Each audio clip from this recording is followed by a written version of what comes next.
Rolf. Welcome to the stream. How's it going? I hope you're doing well. Hello. Welcome. How's it going?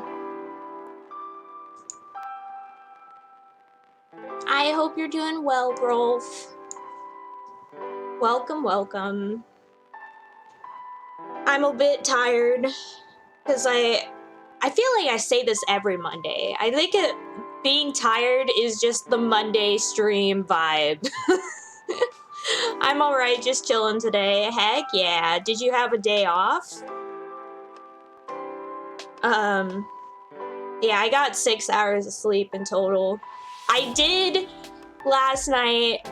I did finish Fire Emblem Warriors 3 Hopes last night. Like, I got to the credits and everything while Azure was in the call watching me do it. And, oh, I have such mixed feelings about that game.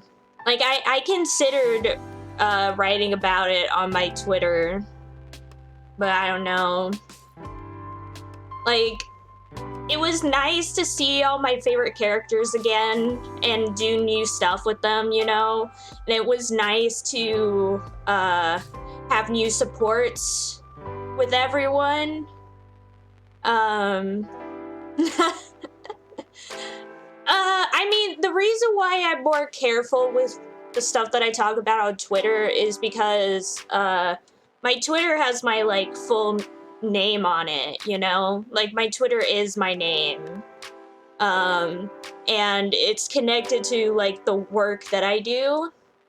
So I don't always put as much on my Twitter besides, like, going live notifications and stuff, because I try and avoid, like, talking too much about things. Though I do still, like things or, like, retweet things or show photos and stuff, but beyond that, I don't usually put as much personal stuff on there. If I'm gonna talk personal stuff, it's either on the stream or on Discord or on my, like, Tumblr maybe, like those kinds of places rather than my Twitter. But yeah, but I was still considering it because, like, I mean, reviewing things is kind of my job. So even if it may be a bit of a controversial review, it still wouldn't be, like, out of left field. But yeah, I had very mixed feelings with it. Basically, to, like, really demonstrate the mixed feelings that I had about it, once I finished it, Azure's first words were, "That was trash." He's like, I wasn't planning on buying this game, and now I feel validated that I didn't buy it. That's what he said.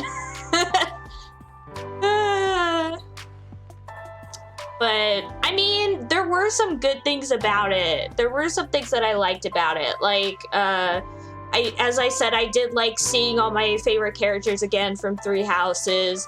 I liked seeing the new supports between the characters. It was, you know, nice seeing everybody interacting again.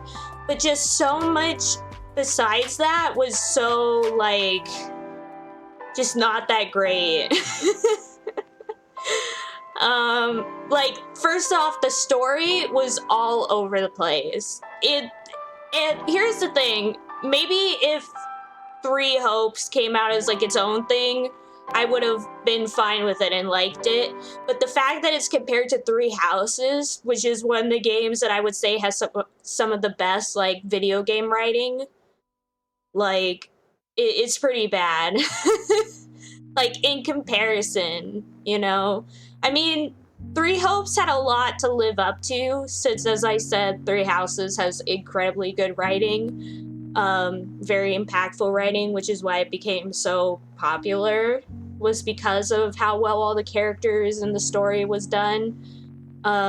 So it had a lot to live up to, but it definitely did not even get close to living up to it.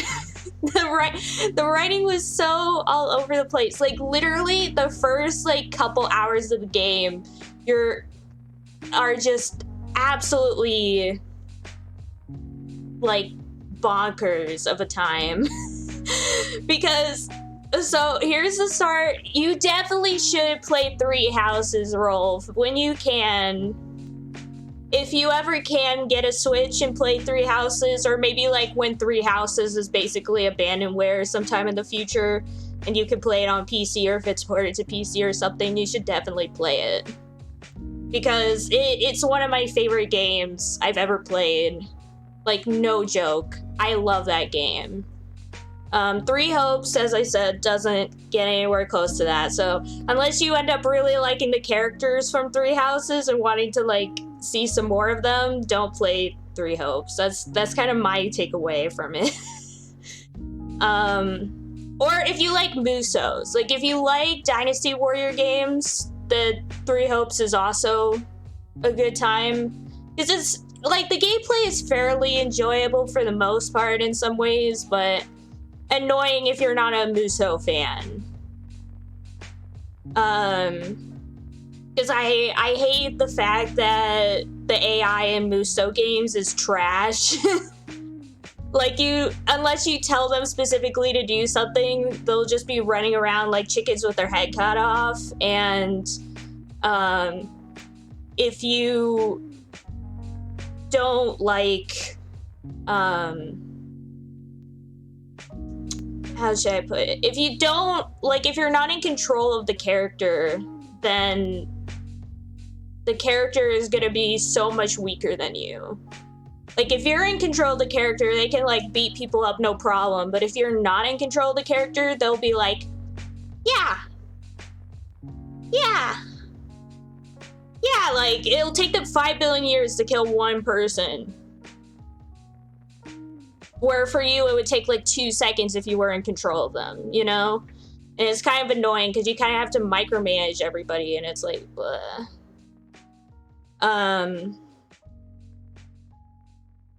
So the gameplay is fine, though to get the true ending route, the worst part about Three Hopes was that there's like a certain level that it's like, in order to get the true route, you gotta do some crazy stuff for it that the game does not give you any hints towards, besides saying like, this level will determine the rest of the playthrough. Or whatever. That's what it'll say at the start, and that's it. That's all it'll let you know. There's actually a lot you need to know going into it. And the only reason I knew was because Zach warned me beforehand about what was going to happen. And so I was able to prepare myself for it. But basically, so before each main level in the game, you got to do all like, I mean, you don't have to, but you at least have to do some, like, side missions and stuff, to slowly reach the main area. Because basically it shows up as, like, a map, and there's different, like, areas on the map. And you have to go to those areas until you reach the main battle of the area, and then you play that. But you can like do all of those missions, or you can just do enough till you reach the main goal, basically. But if you do all the side missions, you get like extra stuff from it, like not just items and whatnot, but also like basically when you get to the main battle, there's like strategies you can implement. And you can only unlock a lot of those strategies if you obtain them from doing like side missions. And one of the side missions that you gotta do has a strategy in it that you need to get the true route. So if you don't do that side mission, then you can't get the true route. So there's already that. And you have to know that that's the mission that you need, because the game doesn't let you know that that's an important mission. All it says is scan for bandits.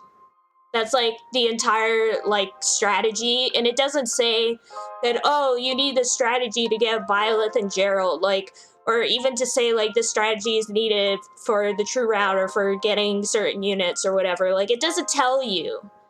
That all it says on it is scan for an ambush. And that's it. That's all it says. And you gotta know that that's the strategy that you need to use. And so already, before even starting the level, there's already some, like, easy to miss stuff here. And it only gets worse from here. So you enter the level, right? And actually, oh wait, no, I already deleted it off my computer. Okay. I was about to say I would just play the level, but then I remember I deleted the game off my computer already to make room for a different game. But anyways, as I was saying, so that happens, and then you start the level, and at the start of the level, all of the entryways to the rest of the map are blocked off, and you have to kill, like, the guards to all of those blocked off areas. And so you play basically at that point like a normal Dynasty Warriors game. You send all your units to go kill those people guarding those doors or whatever. So you kill them all, and the doors open. Now, if this was any other level in the game, you would be able to just press on through, just start killing more people, going deeper inside, you know? And that's what your AI wants to do, too. The AI, if you don't stop them, they'll immediately start running in. And you can't let them. Because if you just charge in like normal, like in every other map in the game, you will immediately fail you won't get the strategy, and you'll lose the true route if you do that. What you have to do, and the game does not let you know any of this, what you have to do is make sure that everybody pulls back and waits at the start of the level for like a minute. Like, you gotta sit there for a minute and like wait for the strategy to pop up. And so the strategy pops up, right? And so here's the thing. First off, as I said, the AI like just kind of moves on its own. So at first I was like, how do I keep them from like leaving the area? I had to, and so I started like manually pulling them all back, and it was so annoying. I was like, stop leaving the starting area. I was having to go back in the map and move them back, go back in the map, move them back. I was like, stop leaving the starting area. And then I realized, wait a second, Rodrigue is one of the units, is holding down the fort at the start. I could just have everybody like set to guard him, and then they will stop moving. And so they all start guarding Rodrigue, so that was done. And then finally the mission pops up, and we're still not done with the craziness of this whole level. You select to initiate the strategy, gotta wait a couple more seconds, the strategy is initialized, and then it shows that you have to follow, like, you basically have a stealth mission in a Dynasty Warriors game. Stealth mission in a Dynasty Warriors game. And so, because you don't want, as I said, if you just went charging in, like, you wouldn't get the mission, is because the mission, like, the whole reason you're doing it is so that you're not noticed by the other mercenaries. And so if you just run straight in, the mercenaries will notice you. But you don't know that the reason you're doing all this is to avoid the mercenaries at first. Until they start talking about it later, while you're waiting for the strategy to pop up, then they start talking about it. But by then, if you were just doing it like a normal map, you would have already ran into them. So you're trying to avoid the mercenary peeps. And so to do that, on the map, there's a green arrow that's like going through a very specific part of the map, and you have to follow that green arrow specifically.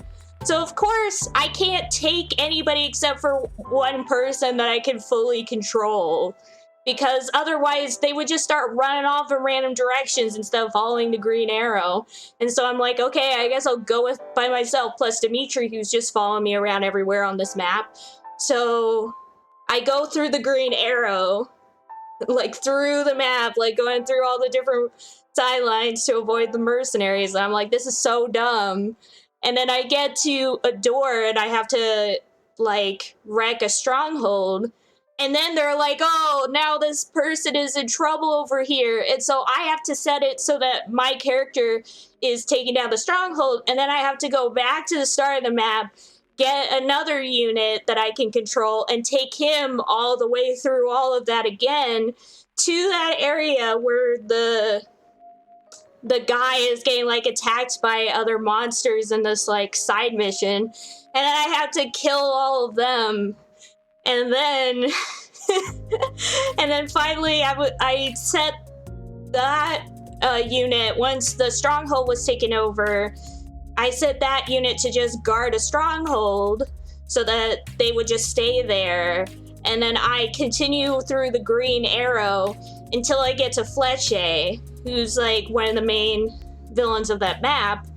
And then the strategy is done. Like, I don't have to worry about that part anymore. And so you think, oh, so that's it. Like, that was terrible, but then we're all good, right? Because now you don't have to follow the green arrow anymore. Like, everyone's free to fight. And at first, yes, that is the case. Everything's a lot better. You're killing just everything. You're doing it like a regular level. But then, the main, like, general for the map appears, and Byleth, the person that you're trying to get for the true route, appears, and then she'll start running to reach him. And the idea is that you have to kill the general guy before she reaches him.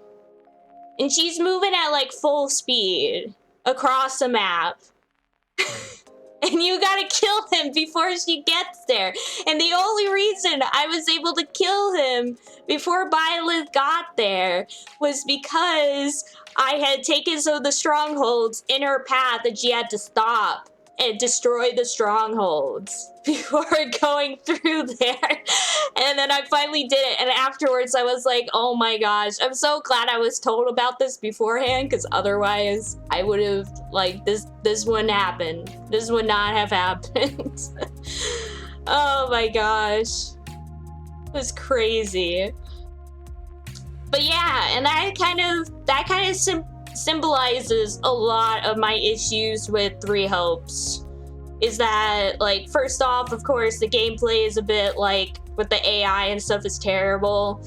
Some of the gameplay aspects I'm definitely not a fan of. But also just the fact that so much isn't really explained to you. And I mean that both in gameplay-wise like that, but also story-wise. Where there's just so many moments in the story where it's just like, oh, now we're here, or now we're doing this, or this is now happening. And I'm like, so I could sort of understand what's going on because I played Three Houses, but if someone was just walking into this, they would have no idea. They would have absolutely no idea. And even with my prior knowledge from Three Houses, there were moments where I'm just like, huh? What is going on? What are you talking about? What do you mean? It was very weird.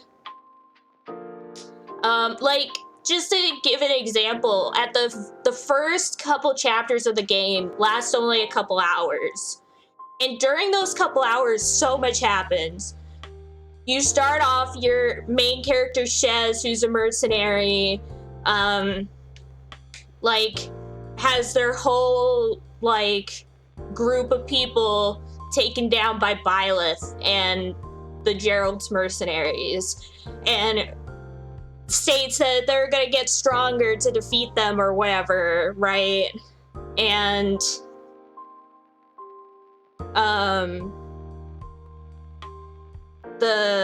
so that happens, and then it skips over, and then we meet the three main house leaders in a battle kind of similar to the original game, And they're like, you should join the monastery. And then our character's like, sure, yeah, okay. So within a couple hours already, our whole band of mercenaries gets destroyed. And now we decide that we're gonna enact revenge. But now we're going to a school to get an education. And then 2 months later, we have to leave school because war breaks out. And so now we're leading an army after that. So we had our whole people killed. Then we joined the monastery for education. And then a war broke out and we did all that, all within the course of like 2 hours. I was like, this writing is so, like, what the heck? And that's how, like, most of the game is. The writing is all over the place. The most I was, like, intrigued by what was going on was during the true route, like, when everyone got, like, sent to this alternate realm or whatever. And I was like, oh, this is interesting. Guess what? That only happens for, like, an hour. So 1 hour out of my 60-hour campaign was the only time where I was actually interested in the plot. Otherwise, I was kind of just like, why is the writing so, like, whoa, all over the place? And a little bit, like, not connected with the stuff that's explained in Three Houses. And it also felt a lot more anime, too. Like, Three Houses felt, like, a lot more realistic. Like, it really talked about, like, the issues about war and how everyone's kind of a loser in war. And that there really isn't happy endings after something like that, exactly. Like, you can have, like, bittersweet endings, but somebody's always gonna die. Somebody's always gonna lose, you know? And Three Houses is a good job with that, but Three Hopes is really, like, anime. Like, yeah, we can save everybody! And with the power of friendship, we could do this all together. And it was just like, okay. I feel like I'm watching a shonen anime, which normally would be bad, but in comparison to Three Houses, it felt pretty cheap in a lot of ways. And they're like, especially, and that doesn't even get to the ending, where the ending, like, so, without spoiling, I'm just gonna say the ending of Three Hopes, at least the route that we did, Blue Lions, for both Azure and me, we were both just like, that's it? That's it? The game is that? They even say, like, in the credits, like, the war is still going, like, the second half of the war. And I'm like, wait, so we're just stopping here, even though, like, half the war is still going on? Like, what? It was very weird. But anyway, so that was my experience with Three Hopes. Basically, I loved seeing the characters again. I loved the new supports. The gameplay was fine, but it had a lot of issues. But the story, so much, like, to me, with both the gameplay and the story, it really felt like they had a lot of ideas. They had so many ideas that they wanted to go for, but they weren't able to implement any of them. They probably ran out of time, which is pretty normal, I guess, in the gaming space, which is pretty sad. But it's very true that it feels like they had some ideas that they wanted to do and they weren't able to do it. Because, for example, there's plenty of evidence in the game that suggests that they were gonna have romance options, just like in the original Three Houses. But then they didn't go for it, which was Fire Emblem 3 is yeah!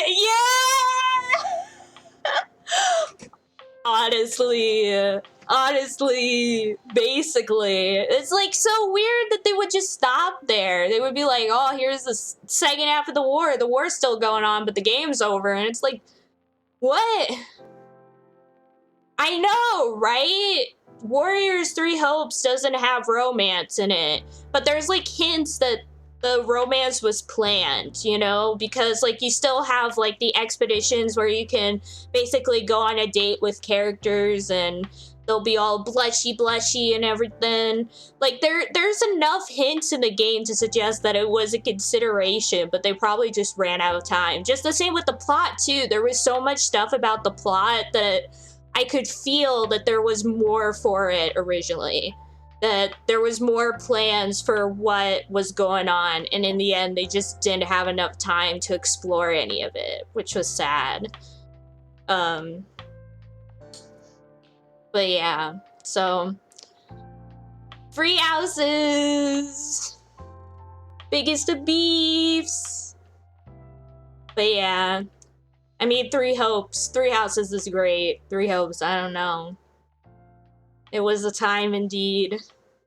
So now, to make up for the lack of romance and always sad when ambitions get cut short like that in game development. Yeah, it's so true. It's so true, because I can see it. I can taste the potential that this game has, like, in the background. Like, there's stuff there. There's parts of the plot that interested me. There were aspects that were cool and interesting, but the game could never really get there. It didn't have time to explore any of that interesting stuff. Like, at the end, during the true route, during that 1 hour was the most I was, like, really engaged in what was going on, because it was actually finally, like, going into the heart of what the plot was supposed to be. And so it was the most interesting out of the whole experience. But it only lasted an hour, and even with that, like, we were still left kind of being like, okay. So wait, what was the full story? What was with Arvel? And even the game itself, like, reveals kind of its own knowledge of its shortcomings, because the main character will be like, I guess I'll never know. Like, it feels sad that I'll never know what Arvel really was about or anything like that.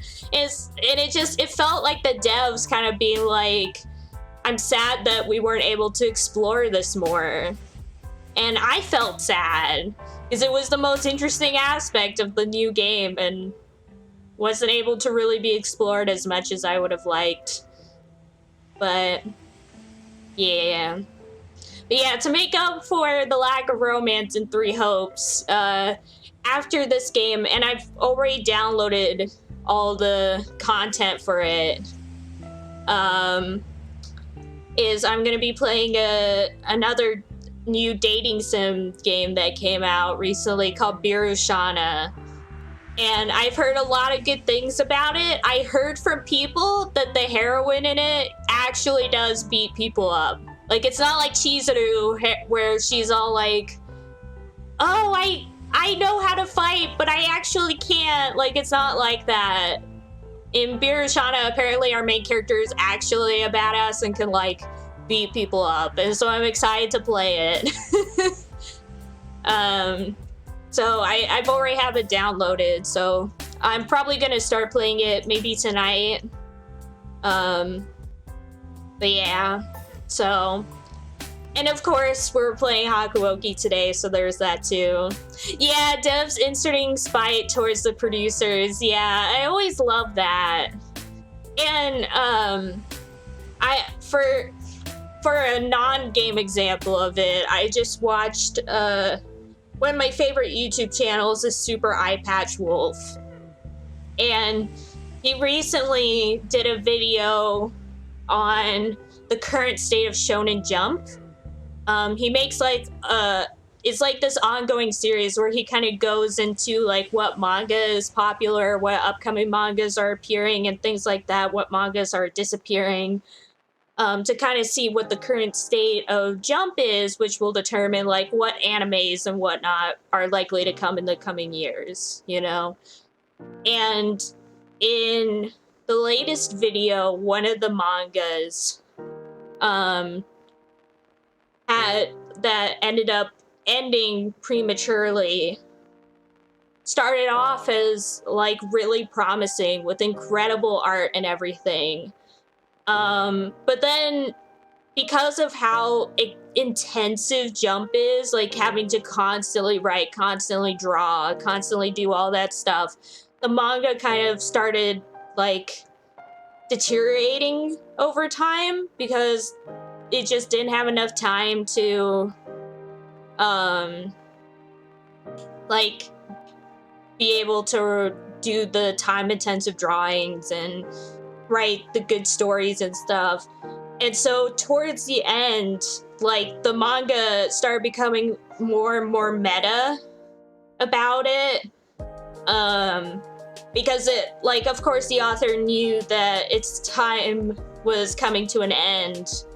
And I think one of the characters then states something like, if no one wants to read a story, then it simply disappears, or something like that. And it was, it's just so sad. I'm like, this is why capitalism is terrible. I mean, there's millions of reasons why it's terrible, but this is like one of them, is that art really struggles to thrive in a society where it's all about whether art is consumable rather than if it's something that at least some people can enjoy, or at least an expression of oneself. But yeah, it was just big sad. It was very sad.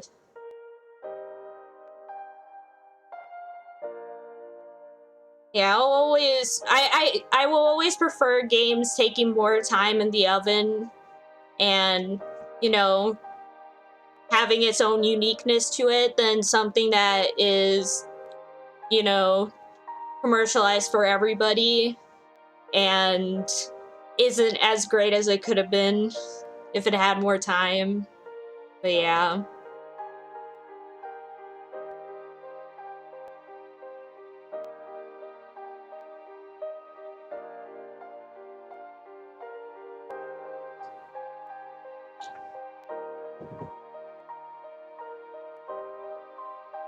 Anyways, I have been rambling on for way too long. Rolf, are you ready, by the way? Or do you need more time? Because I can always ramble on more. Ramble on about all sorts of different things.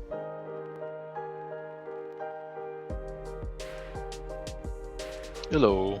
Oh, it's Rolf! Hello, welcome. How's it going? I'm alright. Heck yeah. Anything new? No, just chilling. Okie A dokie. busy weekend, so just I felt like see. should take a day, take it easy for a day. Ooh, what did you do over the weekend? First had my nephew's birthday, which was like, I don't know, if it's a Dutch thing, but like we had like 20 adults at a 5-year-old's children's Oh birthday yeah, party. I remember you talking about that in the chat when we were all in the call. You were like, yeah, I don't know about that. And I was also thinking, like, that is very weird. Yeah, drive 2 hours to get there. Yeah. You know, I like the kid, but you know, I'm just get there and the whole time he's playing with other kids, and you know, I don't don't know most of the adults, so I'm just on my phone most of the time. Yeah, I It's a bit hate it. like, I hate when that yeah. happens. When I went to a wedding recently for one of my friends from around here, I'm both friends with both the bride and the groom, kind of met at the same time. Mm-hmm.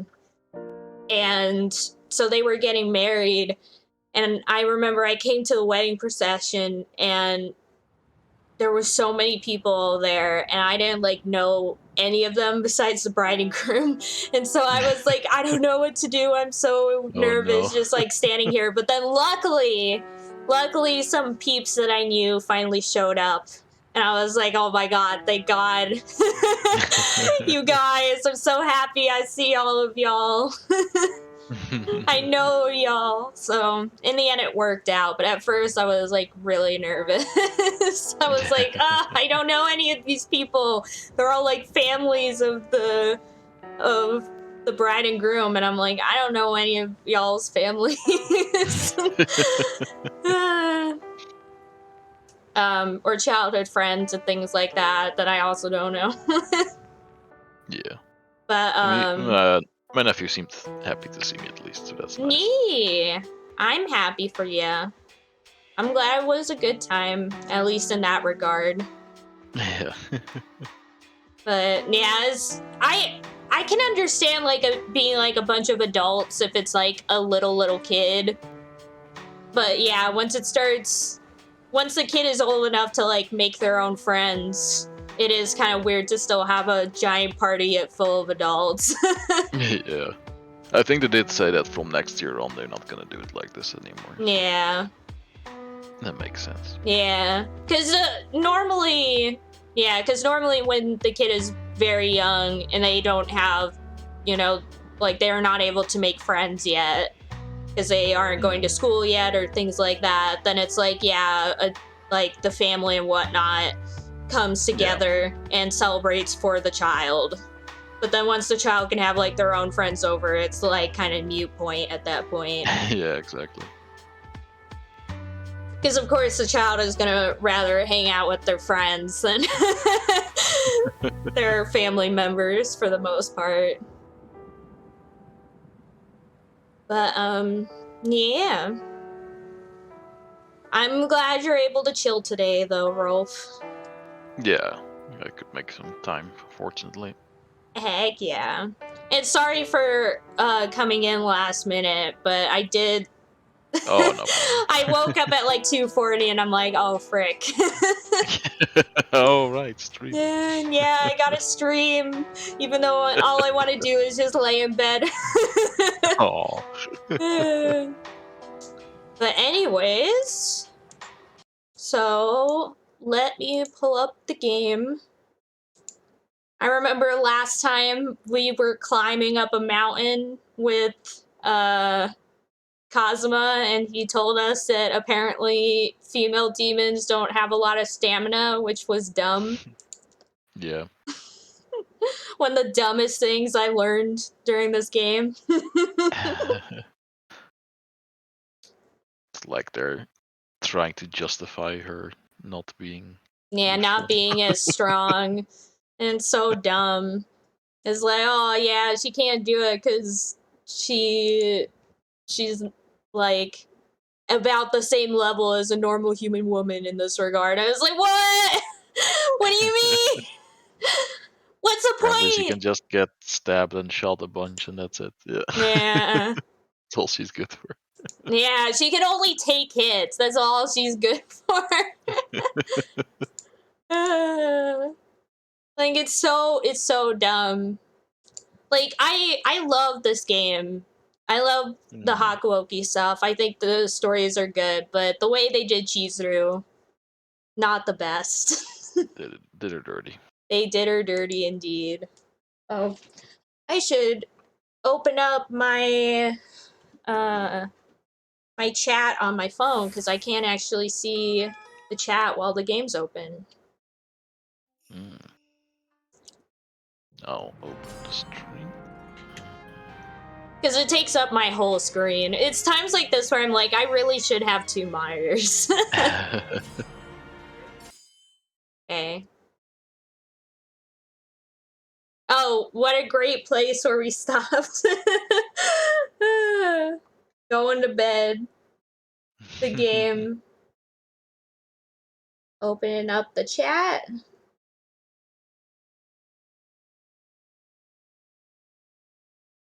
I'm gonna turn off Wi-Fi on my phone just to prevent issues from that. Mm-hmm. And then my channel, view dashboard. There we go. There we go. Oh, no, that's not what I meant to do. Anyways, I went to my room and prepared my bedding. As soon as my head hit the pillow, I fell fast asleep. In my deep, dreary slumber, a dream came to me.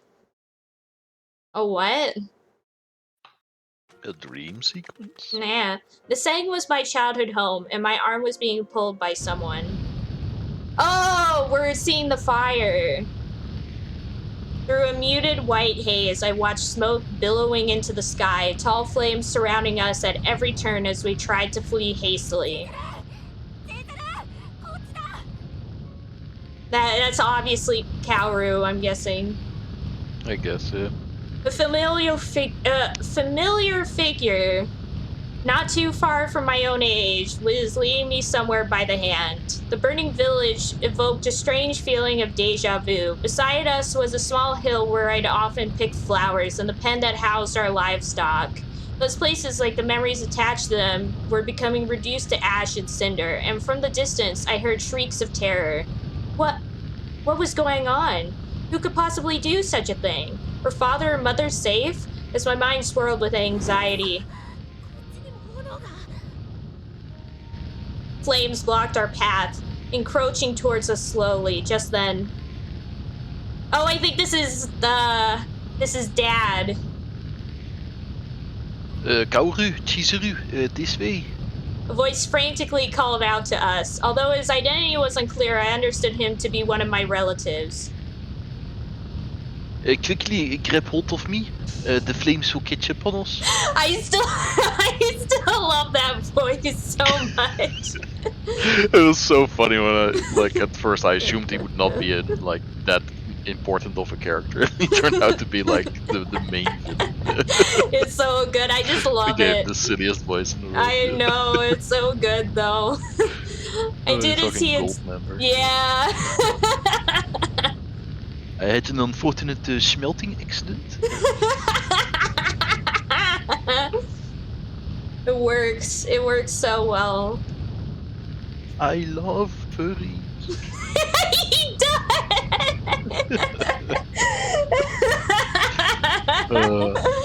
Oh my god. I did as he instructed, flinging my arm at him before the fires reached where we had been standing. Flinging my arm at him! That's a weird way to put it. Yeah.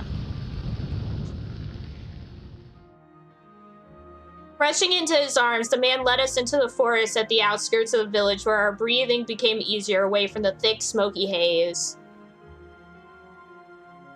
We've run far enough. I don't think the fire can reach us here.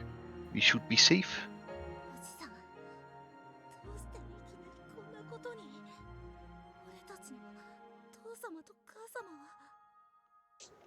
Suddenly I realized who this boy was. It was Itachi. Oh no. Oh my gosh, we're in the Naruto universe. The silhouette actually looked pretty similar. It was my twin brother, Kaoru. That fire was becoming too dangerous for us to stay behind. We had no choice but to leave them. And this man was... Northern Lion. Yeah!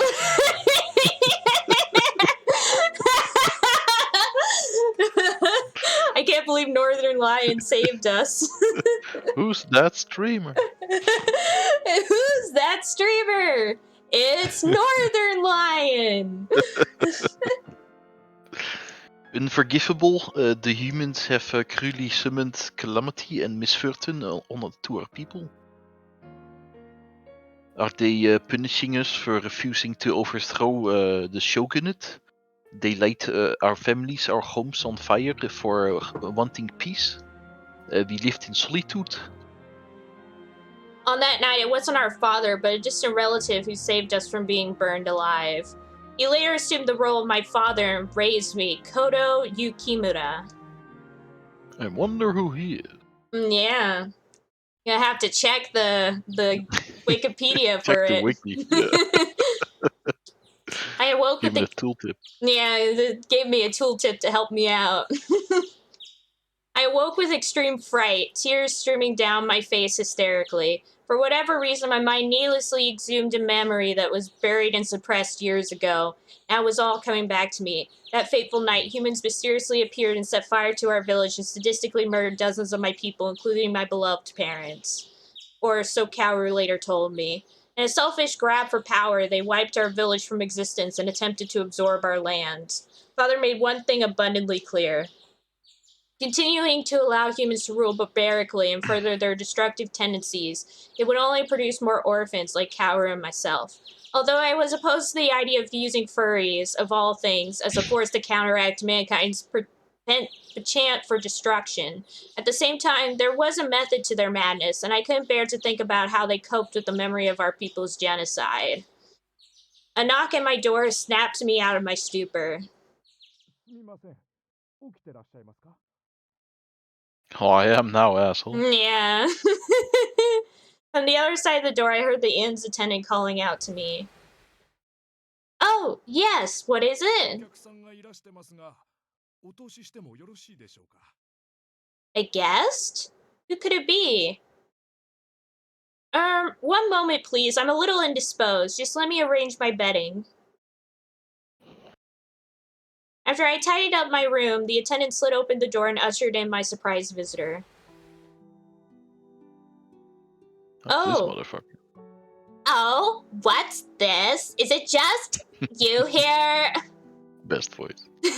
Shiranui, what are you doing here? Well, Amagiri summoned me, so I came at once. But, looks like I'm, a little late. It would appear so. Judging from our previous conversation, Amagiri was tirelessly hopping between locations to gather intelligence for Kazuma. However, I believe Kazuma will be returning momentarily. That's so. I guess it wouldn't hurt for me to stick around and kill some time then. Shiranui studied my room meticulously and eyeing a spot to sit, plopped on the floor quietly. I watched nervously as he pulled his pistol from his holster and inspected it carefully for any smudges. Huh? What is it? Is it true that Edo might be the center of the next battle soon? I'm worried about something Kazuma said, that it might be engulfed in flames soon. As I expressed my concerns, Shiranui suddenly froze, holding his pistol still in his hand. Well, I'd be lying if I told you there wasn't a high chance of that happening. No. But aren't all the remaining shogunate leaders and soldiers still stationed in Edo? How can they just let that happen? Do you truly believe the people of Edo will simply roll over to the Imperial Army like that? The vivid memory of my village consumed by wildfire struck me once more. If Edo were similarly engulfed in flames, then hundreds of people would assuredly burn to their deaths. This time there wouldn't be only 2 orphans. Hundreds, no thousands of children would be displaced, if not worse. I was sure of it. Calm down. As we speak, the Satsuma and Shogunate leaders are all having a cup of tea and discussing this whole thing at Edo Castle. Luckily, we were able to weasel the Shinsengumi as far away from Edo as possible, too. Huh? I didn't grasp the significance behind what Shiranui had said at first, and I prompted him to clarify. What do you mean by weaseling the Shinsengumi as far away from Edo as possible? Oh, did they not tell you? The Shogunate has no intention of letting Edo fall under siege or be lit ablaze. Instead, those dumbasses fell right into our laps, and we're going to teach them a lesson as far away from here as we can drag them. The Imperial Nationalist Party has got a score to settle with the Shinsengumi. Shiranui revealed that the Shogunate had sent the Shinsengumi on a mission to tackle Imperial Army forces in Kofu after all. Or the Shogunate offered them up as collateral, far away from the negotiating table with the Satsuma and Chosu while they discussed terms of surrender. Instead of battling Imperial forces, a more sinister threat awaited them in Kofu, the furries. As I put the pieces together, I nearly fainted. It's a trap. Yep. I thought I heard a familiar voice in here. Nice to see you, Shiranui. Don't look so surprised. You're the reason I'm here. Let's cut to the chase. I'm a busy man, you know. There are some questions I need answering. It won't take much of your time. Kazuma recounted our past weeks to Shiranui. He mentioned encountering my father in Edo and described in great detail father's plot to gather blood in order to feed his army of furries. The most crucial detail, however, was father's proposition to use this army of furries to manipulate the Chosu into doing his bidding. I see. Got it. Well, what say you? Do you expect a Chosu to fall prey to his little schemes? As much as I want to give them the benefit of the doubt. Omura is currently the commander of Chosu's army. He's crazy, crazier than Takasugi ever was. Masujiro Omura, a former doctor who becomes instrumental to lead the Chosu domain to victory against the shogunate. Wow! Thanks. Wow. Thanks. Dr. Omurais. Oh, Dr. Omurice, let's go! What do you mean by crazy? The guy is a maniac when it comes to strategy. He's undefeated in battle, and everything he knows he's learned from Western tactics.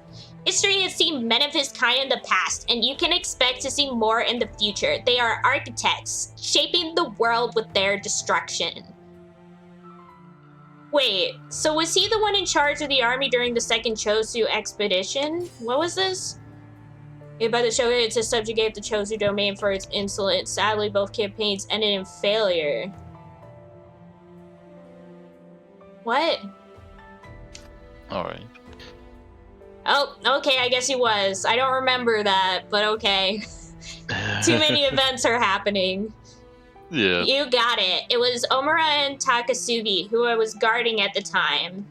During the second Chosu expedition, the shogunate commanded an army of over 150,000 soldiers at their command, but... That's a lot. Yeah, Chosu leaders were craftier than the shogunate expected, using the terrain to their advantage and forcing the shogunate soldiers to retreat. If the one responsible for that decisive victory were now at the helm of Chosu's entire army, then would the shogunate soldiers, much less the Shinsengumi, have any chance of survival? If I know Omura, then I don't see him rejecting the offer to use furries if it guarantees the Imperial Army's victory. Think about it, the Satsuma have a lot to gain from embarrassing the shogunate in battle too. At one point, the Satsuma and Chosu domains were locked in a fierce rivalry of their own. Their alliance may have been predicated by their shared interest in dismantling the Tokugawa clan, but sooner or later there would only be room for one. What a circus. The only thing Kazuma hated more than mankind was its greed, and he made no secret of his disdain. Shiranui, please, you must convince the Chosu not to use the furries. Neither humans nor demons have the means of handling them if they start outnumbering us. Even if they win the war, it's only a matter of time until they're next on the chopping block. I know. To be honest, the very notion of the Chosu requiring outside intervention of any kind offends me. Leave the rest to me. Can we depend on you, Shiranui? Learn to trust your comrades, you bastard. That's it then? That's all you have to say. Guess I'll be on my way now. Shiranui delicately placed his pistol back into its holster, smirking wryly as he stood up from his sitting position. Without another word, he sauntered out of the room. I'm getting the feeling that Kazuma's friends don't like him that much anymore. Yeah. I don't think they ever really liked him all that much. Yeah, now they're just done with this shit, I think. Yeah. I feel like if you live long enough with Kazuma, you just learn that he's an idiot. You just then have to deal with it. At first, oh, he's so strong, I respect him, and then you spend time with him, oh, fuck this guy. Yeah, he's so dumb. So I don't think it's that they dislike him, but that they just know he's kind of an idiot and have to deal with it. A few days later, we received word that the tense negotiations between the leaders of the Satsuma Chosu and the shogunate had concluded. Hoping to avoid another devastating loss, the shogunate surrendered control of Edo Castle over to the Satsuma Chosu. To my relief, Edo and its citizens were saved from a catastrophic battle, unlike Kyoto, which had been ravaged by the Battle of Toba Fushimi. Unfortunately, word of the surrender came late after the Shinsengumi had already departed Edo for Kofu. I later learned that neither Nagakura nor Harada were counted amongst the Shinsegumi's ranks. Oh snap. Kept it and native he probably. Oh, so they're not gonna tell us what happened to them. There's a scar on his stomach from an attempt at an honorable suicide. I don't think that was there before, but thanks. Yeah. No, I think he's always had bandage wrappings on his stomach. Oh yeah, that's true. As for Okita, he too was absent from the convoy, as his condition worsened to the point that merely holding his sword was enough to exhaust him.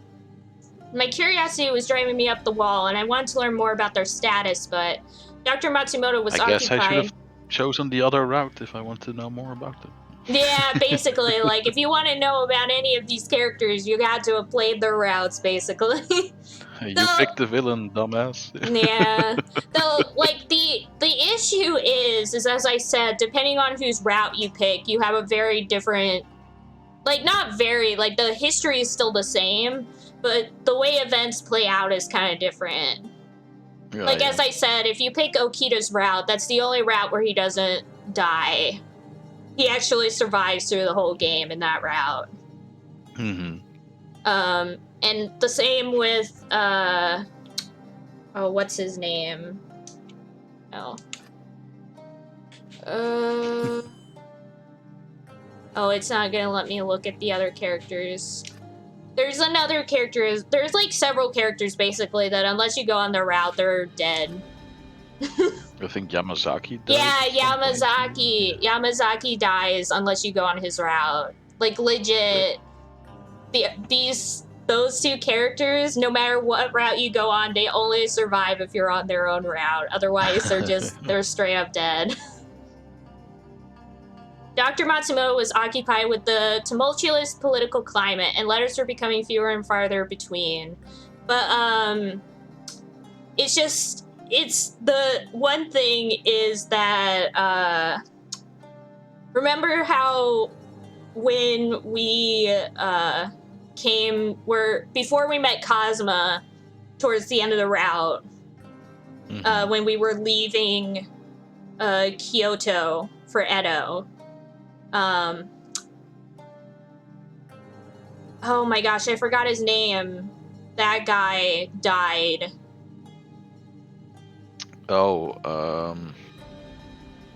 Yeah, was it Sanan or was it someone else? No, it's not Sanan. No. It's somebody else. He dies in literally every route. You can't save that man. That man dies no matter what. The old guy. Yeah, he dies no matter what route. Yeah, no way. He dies no matter what route you go in, which is pretty fricked up. It's like at least like the other guys can survive if you choose them, but he's just straight up dead no matter what route you go on. He's gone. At least with him, it's not your fault if he dies. Yeah, it's true. He's doomed regardless. The only time where he survives in a Hakuoki game is in the high school Hakuoki version. There's like a version. It would be pretty fucked up if people died in that one. Yeah. Basically, it's like a fluff version of the story where it's like, all the characters from the game are there, but they're like reincarnated into just people at a high school. So like Okita and everybody else are like either students or teachers. And Kazuma, even as a student, is still trying to get you to be his wife. It is hilarious. But Inoue is still alive, and he's like basically the lunch lady. It's great. That game it's a time. It's a good time. It sounds fun. Yeah. But yeah, it's definitely like something that you kind of enjoy to be like, well, after all this bloodshed, to have just some fun and fluff. Yeah. But yeah, there's like hints in it that they are like reincarnated versions of all these characters who like died or whatever. Yeah. I said that line. Around the time of our correspondence, rumors that Kondo had surrendered to the Imperial Army reverberated all around Edo. May 1868. It was a brisk springtime evening. Aw, snap.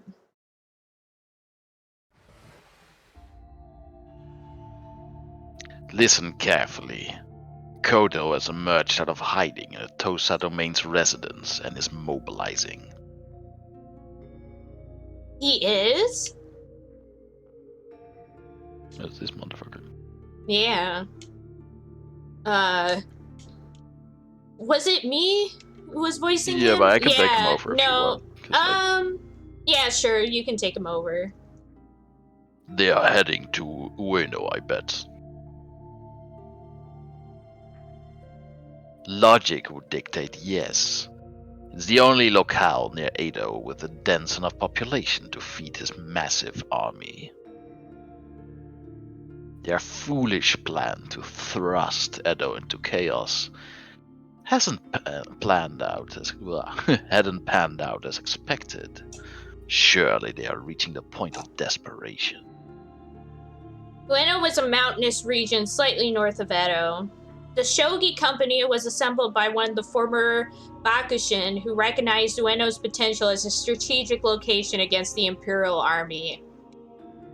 It was heavily populated with civilians and soldiers alike, making it the ideal location to feed thousands of furries at once. Since this directly concerns you as a Yukimura, do you intend on accompanying us? Oh, he's like, oh, are you gonna join us, Chizuru? Are you gonna Obviously. stand there while we fight thing? Yeah, basically, that's exactly what's gonna happen. That's legit what is gonna happen. Oh my gosh. Vegas abuse. Kazuma's eyes flickered impertinently, almost as if he were testing me. My mind was already set, however. I'm going, Nope, please.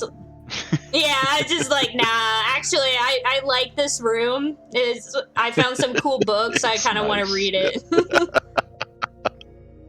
And that's the rest of the game. Yeah, it's like, womp womp. I'm going, please allow me to join you. Kazuma squinted in response, staring blankly at me for a brief moment before relenting. Very well.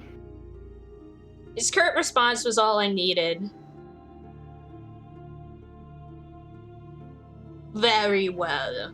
When Kazuma and I last spoke about matters concerning my father, he was dead set on prohibiting me from getting involved, but because the shogunate had surrendered their control of Edo Castle, I wasn't as worried about the looming fear of an all-out war breaking out. If furries could no longer be used as leverage in shifting the tide of the approaching civil war, then perhaps my father would see the error in his ways once he realized how little the Imperial Army values his experiments. He's gone. His mind is gone. He's not gonna be able to think rationally on any front. The fact that he even considers this an option proves that his brain is far gone. Yeah. I wrestled with these thoughts as Kazuma continued. I assume he is marching half of his furries to Ueno while we speak. Shiranui should already be in Ueno with a group of Chosu soldiers. Do you expect Shiranui to fall victim to that pathetic army of fakes? We will reconvene with him as soon as our business with Kodo is concluded. Okay, understood. Edo was blessed with a hushed calm as its residents slept peacefully in the dead of night. We snuck carefully through the city, arriving at the Tosa Domain's building of residence. It was eerily silent around the building's perimeter, almost as if the building was long since abandoned. I felt inexplicably anxious when wind chimes hanging beside the building's entrance hauntingly rang. I detect no one nearby. Have they already left for Ueno? Oh, Kazuma, look! Over there! The Big Dipper! I saw a bird! The shadow crawled on the building's wall. There is no way I could have mistaken it. I squinted to make out his face in the darkness. Our presence must have alerted his detection, and he leapt down from the building to greet us. Oh, this motherfucker. Yeah. It's a bird! Did he say kawaii moto? What Yeah. Yeah, he basically says like cute, like they say little sister here, but he's basically saying like cute little sister. What a weirdo. Yeah. Kaoru, no! Stop being a cis Bad con! Kaoru. Bad Kaoru. Start slapping him. Yeah. Spray water at him. Yeah.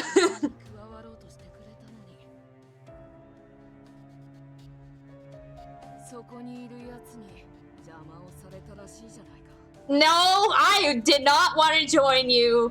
You guys are crazy. I have disowned myself from this family. Yeah, you guys are out of the picture for me. I own this family now. You guys are not part of this family. I've already filed for emancipation. Dot. I love this. I think this might be my favorite image for him. Kazuma kept his guard raised, glaring at Kaoru without humoring his sarcasm. Like, honestly, the best CGs for all the characters are when, like, their eyes turn red and they go kind of feral. It's great.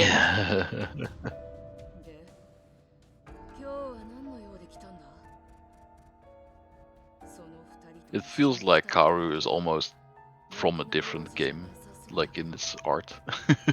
Yeah.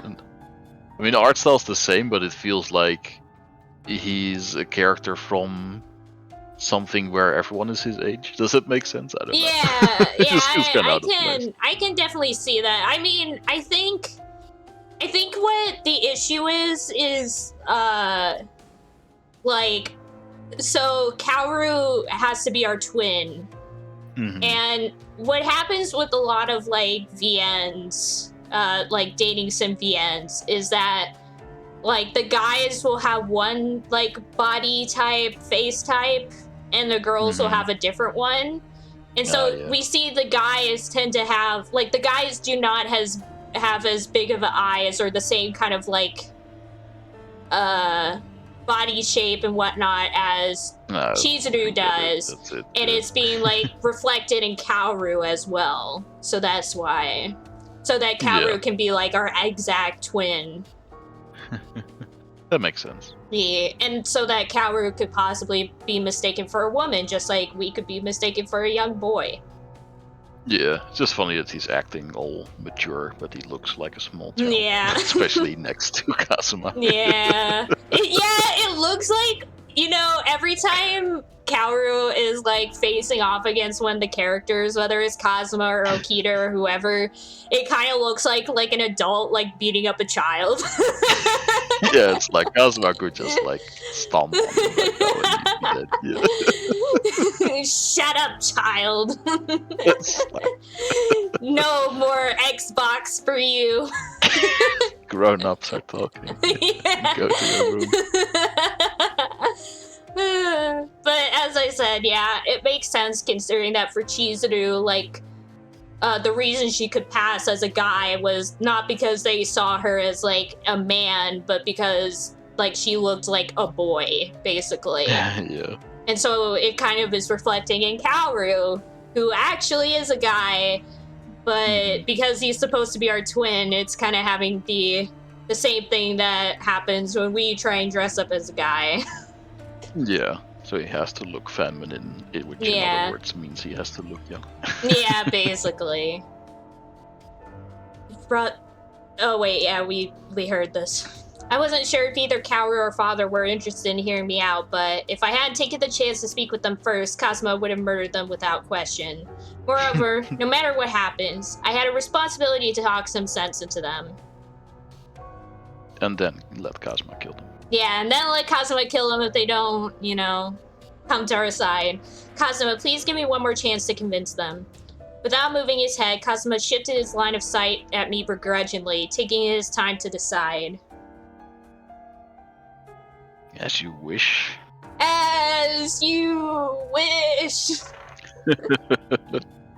Anytime I hear "as you wish" now, like I just immediately think of Princess Bride.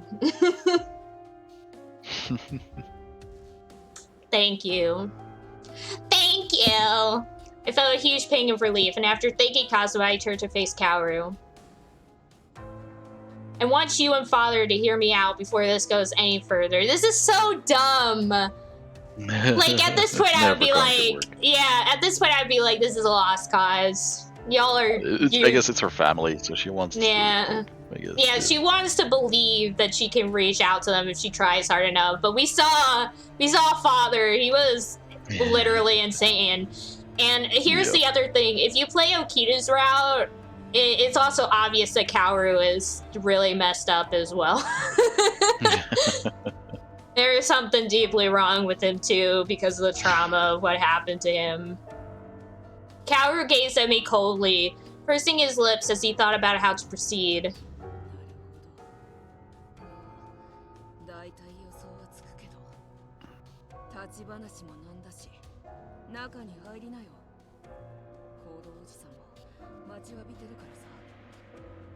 I don't trust this at all.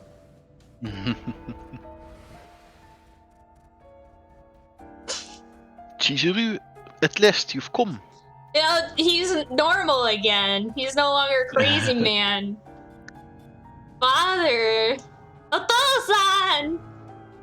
Although I made myself aware of all the horrible things my father had done over the past few years. Yeah! Titi! Every time that he greeted me with his jovial smile, it shattered me to 1,000 pieces. Even if we weren't related by blood, he dedicated his life to raising me like a daughter. As the guilt trickled in, I had to snap myself out of it, straightening my back as I spoke to them. I dreamt something. It wasn't much, but it was a memory from my childhood. I witnessed a vision of our village burning, and I recalled how the humans destroyed our way of life. Both of you were there to rescue me, and together we escaped the fire by fleeing desperately into the forest. I can only begin to imagine how painful it must have been, my child, to remember such atrocities. I shook my head at him. It's not about me. I know the two of you have been mulling this trauma over for far longer than I have. After all that's happened, I can't blame either of you for holding on to your grudge against humanity for as long as you have. No, but we're not gonna join you guys. Yeah. However... Yeah. Like, there's such a thing as understanding, but not condoning. Yeah. Like, there are many times where I understand why villains and things do the things they do, and I can sympathize with it, but I wouldn't do the same things still. Kaoru attempted to interject, and I could have sworn I watched his expression begin to soften. Keeping all of this in mind, however, I implore the two of you not to unleash your fury army. As soon as I mentioned the last part, both Kaoru and Father froze in shock. Why are they shocked about this? I mean, I guess it's like that thing where when you fully believe that your actions are the just thing, you can't believe when people are like, "Nuh-uh, I don't agree with ya." Yeah. Luckily, we were able to avoid the terrors of war in Edo. Why do either of you seek to inflict pain on others? Haven't they suffered enough? I'm sure neither of you want to impose the same nightmarish fate that we've had to endure, do you? Oh, snap. Chizuru. A forlorn expression covered Father's face. Kaoru, on the other hand, was less sympathetic to the point I was trying to make.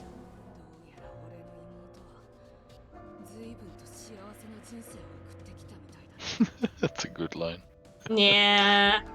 Yeah, I now want to use that. I've never heard people say it like that, and I love it. Don't break your foot getting off that high horse. I'm definitely gonna say that from now on. Thanks, Kaoru. Something good came out of this asshole. Yeah. Huh?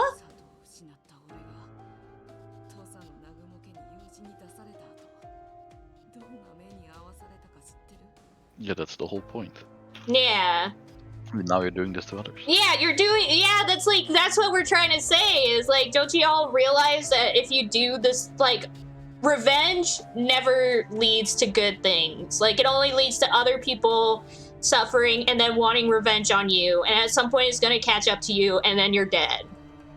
Yeah.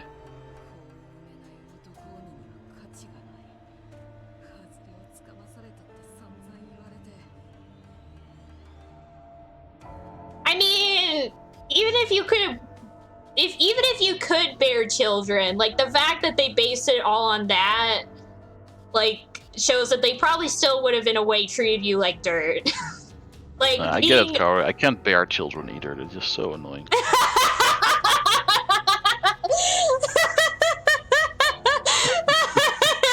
Heck yeah.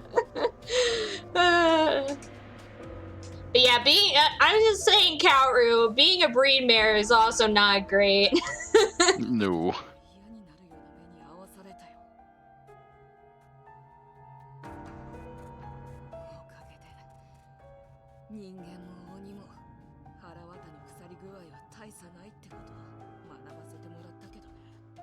I mean, yeah, that's the case. That you're right. Point for our side. Right? Yeah, that's a point for our side, because now you guys are trying to seize the power.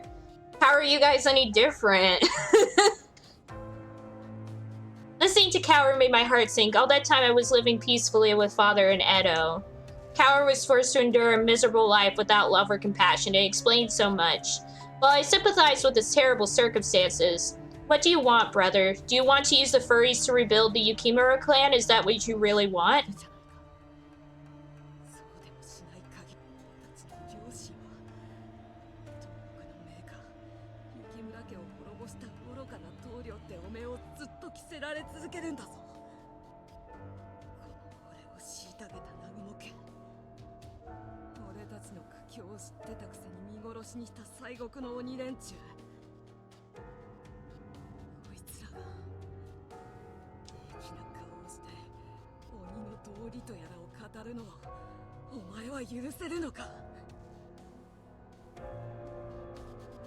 Each word Kaoru spoke broke off another piece of my heart as his festering resentment came to light.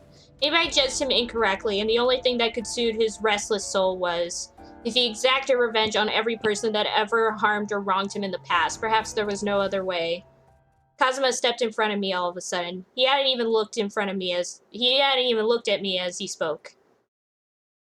Step back. Kazuma. Just as I feared, the time had finally come. Kazuma decided he'd had enough. Yeah, it was moving towards killing Father and Kaoru if they chose not to cooperate. Kazuma, I told you to step back. He barked at me sternly, and I did as he commanded. Yes, my lord! He reached his hand towards the hilt of his katana. In one swift movement, it had been unsheathed. Kazuma held it comfortably in his palm as if it were an extension of his own arm, and like a dragon's scale it sparkled, illuminating the room. The sword that presumably only exists in legends, having been forged sometime during the Heian period by Master Yasutsuna. Part of its legend comes from the tale that it slayed Shutendoji, ruler of all demons. Well, shit. Mm-hmm. Of course.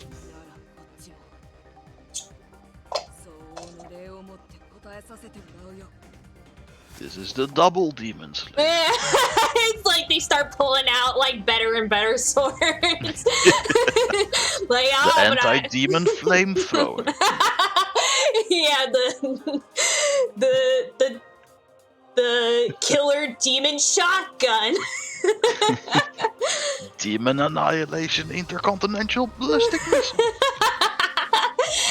It becomes like a Cold War right in this very room. Kaoru slipped his hand into his pocket, drawing from it a crystalline vial. Oh no, it was... furry juice. Is that the water of life? Why would Kaoru be using that? No, y'all are idiots. The dishonored bastard of a demon clan has to forfeit his life in order to become a fake, is that it? And here I thought you could stoop no lower. I mean, yeah.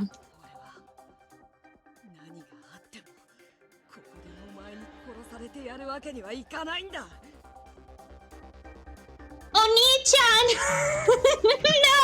No! Yeah! Yamete! Taking a split second to the side, I sprinted towards Coward to snatch the serum away from him, but as I got within arm's reach, yeah, we almost did something in this entire game. Coward extended his arm backwards and slapped me, crumbling me to the floor. We just got bitch slapped. What? I was too late.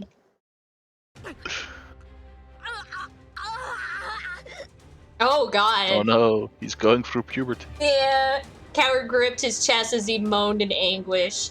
You sure it's anguish? Yeah. I don't know about that. As he let the vial slip from his hand, it shattered as it landed. Just then...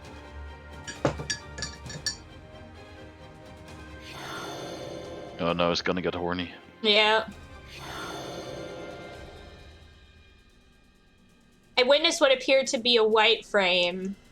Coward's eyes suddenly turned gold, and similar to what happened to Father, horns began to protrude from his wide forehead.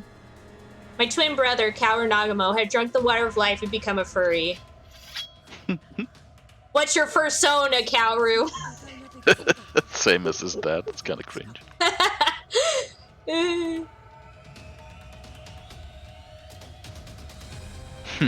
You are lost, boy.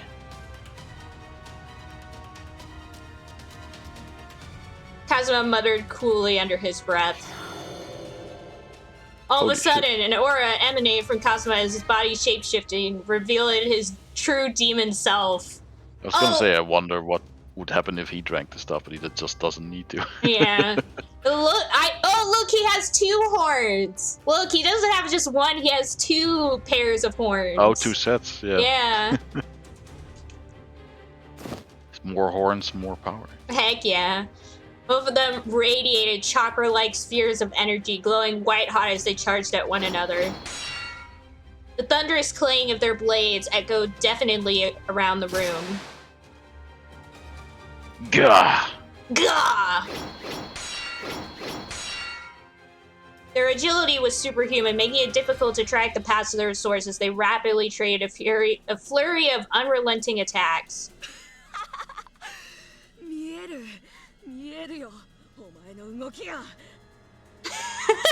Time for us to trip him. We're gonna trip Kaoru. He's like, "Ha, I got you," and then we put demon that's in Super Saiyan mode. Yeah, and then he just like flies and like dies by like getting impaled by one of the spikes in the room. Now I want to see Chizuru achieve like true demon mode and then still do nothing. Yeah, she's like, "Oh, now I'm in my full demon mode," and they just keep fighting as if nothing happened. She still gets slapped to the side instantly. Yeah.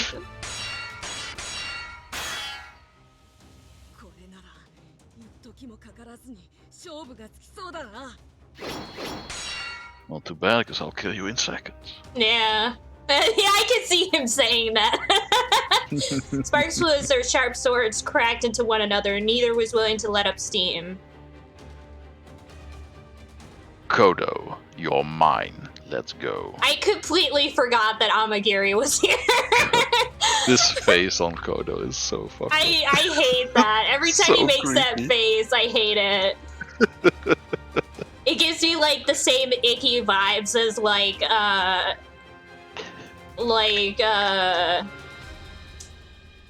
Jeff Bezos or something. Yeah. or like one of the main villains in Persona 5. I make all my furries pee in bottles so No! that they can work more longer. No! Amigiri called out to Father, dropping in a low fighting stance, but Father seemed amused.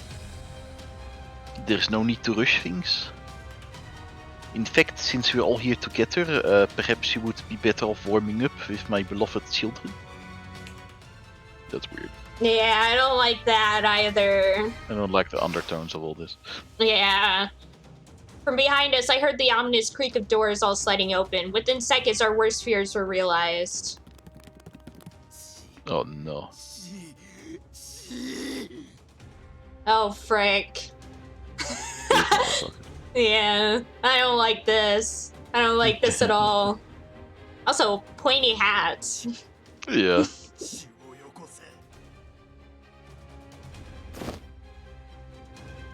We suddenly found ourselves surrounded by a bevy of red eyes, all eagerly looking to feast upon us. Urgh. Oh god. Amigiri was the first to react, throwing fast kicks and punches at the furries funneling into the room, but...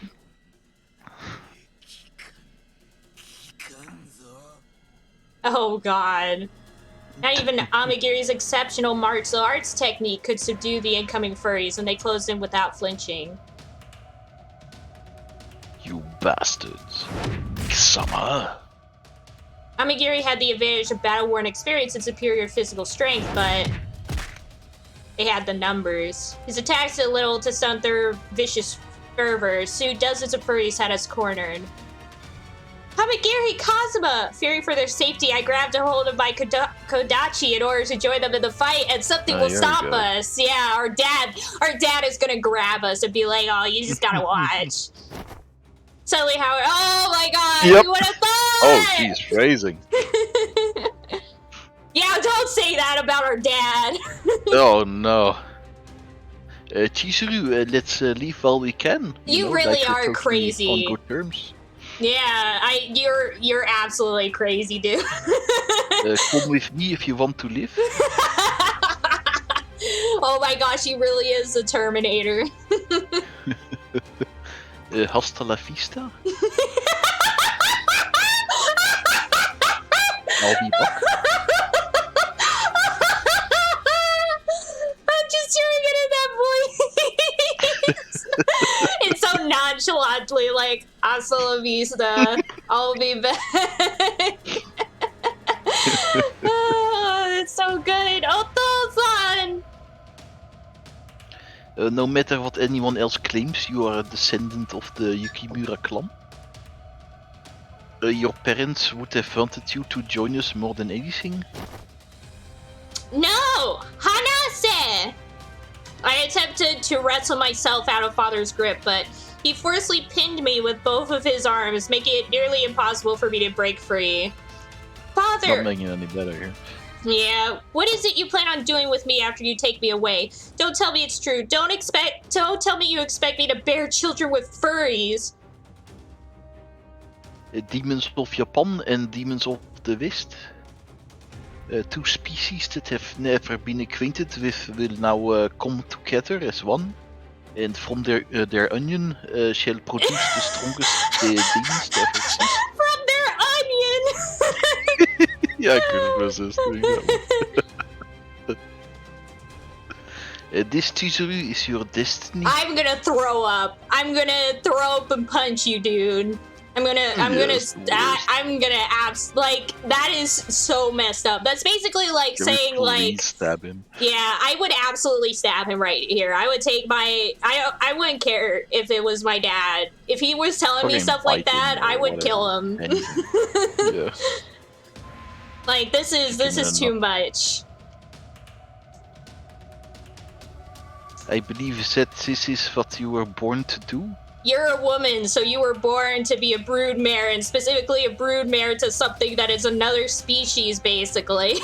Jesus, is this guy on the Supreme Court or something? Yeah. Yeah, basically, oh my god. Father's words paralyzed me with fear, and at first, nothing he said was registering. Is this what he had planned for me when he took me in as a daughter? If all went according to his plan, then the casualties would be limited to our country alone. And I don't think it was his plan all along. I think he got corrupted along the way. Yeah, I definitely think that at first, because he even stated that he wasn't always thinking this way. That when he was a doctor, that he was legitimately just trying to help people. But then he discovered the water of life, and I think all that research kind of corrupted his mind, just like it did with Sanan. Yeah. This affliction could potentially spread around the world, devastating countless innocent lives. I couldn't bear to let my life amount to this, nor could I stand to let myself be attached to such a horrifying crime against humanity. I must end my life. What? Wow, Just end kill him! him. Just kill him! You could. Why can't you? At least wait to see if Kazuma wins. I mean. Yeah. My eyes looked down to my waist, and I struggled in father's arms to try grabbing my Kotachi, but I couldn't because I can't do anything in this game. With both my arms still pinned, I had no hope of unsheathing it. Bite him or something. Yeah, that's what I would do. I'd be like, knee him in the nuts. Yeah. What are you doing? Don't do anything reckless. Father attempted to pry the Kodachi away from me, but it proved difficult as I jostled myself in his arms. Kodo, let her go. Both Father and I became still as we watched Kazuma saunter towards us coldly. I'll be the one to breed with her. Basically. What? How are you here so soon? I expected my son to die a little slower. Don't tell me how. Yeah. Yeah. Are you deaf, old man? I said let her go. Father smirked, continuing to ignore his command. Kazuma shifted his eyes at me momentarily, looking at me intently as he motioned with his lips. He motioned with his lips? Yeah, it was almost as if he were attempting to express his desire to kill Father, whether or not I approved. Oh, shoot. I kind of want to say nodded. Like, do it. Do it. Do it. He's awful. Kill him now. Kill him. Wait, Do it. Let me save.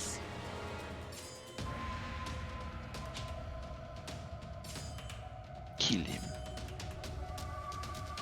Just making sure that it's saved. Oh, frick. Yeah, nodded. I tried so many times to get through to Father. I spilled my heart out and still he refused to listen. At some point, I had to accept the truth. Our paths had diverged. It was unlikely that we would ever see eye to eye about the atrocities he threatened to commit. Unfortunately, it left us with no other choice. I looked at Kazuma in the eye, and without another second to hesitate, I nodded firmly. Judging by his wry smile, it seemed Kazuma understood everything. Death is a messy affair, and this is certainly no exception. Shut your eyes, girl. I appreciated Kazuma's curt sentiment, Mutt. No, I am one of them too. No, I am one of them. I too am a demon of the Yukimura clan. The least I could do is dignify him with the honor of watching his... Like, I love the idea that we're talking about this and he's just standing there. Talk about it as if he has, like, no way to prevent this from happening, or is it... Yeah. Yeah. Just calmly discussing it. Yeah. You've got a stronger heart than I thought, kid. Just don't blame me if this haunts you forever. Kazuma seemed certain about it, but this was something I knew I couldn't regret. If this was the fate of Kaoru, Father, and myself, then so ends the legacy of the Yukimura clan. Yep. Biggest of beefs. Our shared heritage meant that they would always be connected to me and I to them. Our paths are interwoven and their deaths were on my hands. Meanwhile, Amagiri is fighting like a dozen furries. Yeah, that's like, so hurry funny. this up. Yeah, he's like, can you please get this over with so that we don't have to do this anymore? I'm fighting like an army here. Meanwhile, Kodo's like, you guys understand I'm still pretty strong, right? I could, like, defend myself and stuff. Yeah, he's just standing here like, what the heck? Actually, pretty good intimidation tactic. Just to be like, like talk to just be like, it's an inevitable, and then like you get in their head, and so they think it's also inevitable, and so you kill them just because they lost confidence in themselves. Okay, stuff. Kodo, have you made peace with yourself? Luckily for you, I'm merciful. I promise this won't hurt. Well, not too much.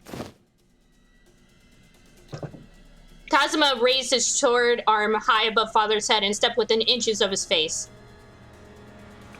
Yeah! Panic suddenly set in for just now. Just now it set in for Father, realizing there would be no escape from his execution until... Father's eyes glowed menacingly, and he focused his fury powers within himself, causing the ground to rumble underneath. What? What? Why does his powers allow him to cause earthquakes underneath our feet? Are? Nani? Father broke away from me to charge towards Kazuma, but it was no use. Oh, their difference in power was palpable. Wow, he just died. Like, they even had him, like, cause, like, rumbling at his feet and everything, and he still freaking died in one hit. Kazuma effortlessly swung his sword at the speed of light. As soon as I blinked, I watched a deep, wide gash appear across Father's sunken chest. Eventually, a splash of crimson blood cascaded in the air.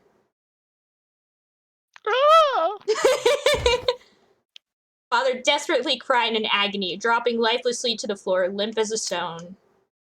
Kazuma flicked his... Wait, hold on. Limp as a stone? Yeah, I don't know. That's a weird metaphor. I mean, dropping like a stone, yes. Yeah. Like going limp, yes. Yeah. But stones are not known for their limpness. Yeah, I don't know. I think that they accidentally combined those two idioms into one. Kazuma flicked his sword downward to swat the blood sticky to his blade, then sheathed it as if to make a conclusive statement. Meanwhile, we're still surrounded. Yeah, like, what about the furries that all came into the room? Where are they? Father! He's calmly sheathing his sword. Amagiri is getting swarmed. Yeah, he's like, come help me! Yeah, we just calmly walk out while he's getting eaten. Yeah, it's so funny. Guys! I ran to his corpse and something peculiar occurred. Nani? All of the color left his pale, freezing skin. His flesh began to smolder similarly to the burnt end of an incense and slowly turned to ash in front of me. As he disintegrated before my eyes, what remained of his body floated away with the breeze, leaving behind nothing in its wake. Father! At long last, Father was dead. The man for whom I had spent years searching had, once again, exited my life without a word. Yeah, finally is a weird term to use. Although I had accepted the possibility of his death ages ago, my body felt suddenly light, perhaps feeling his empty weight in my broken heart. Words escaped me entirely. I traced his path, thinking of all the ways things could have fallen apart for him. Reflecting on these hypothetical circumstances just sent me into a defeated slump, but without saying a word, Kazuma drew me in closer to his chest. Aww.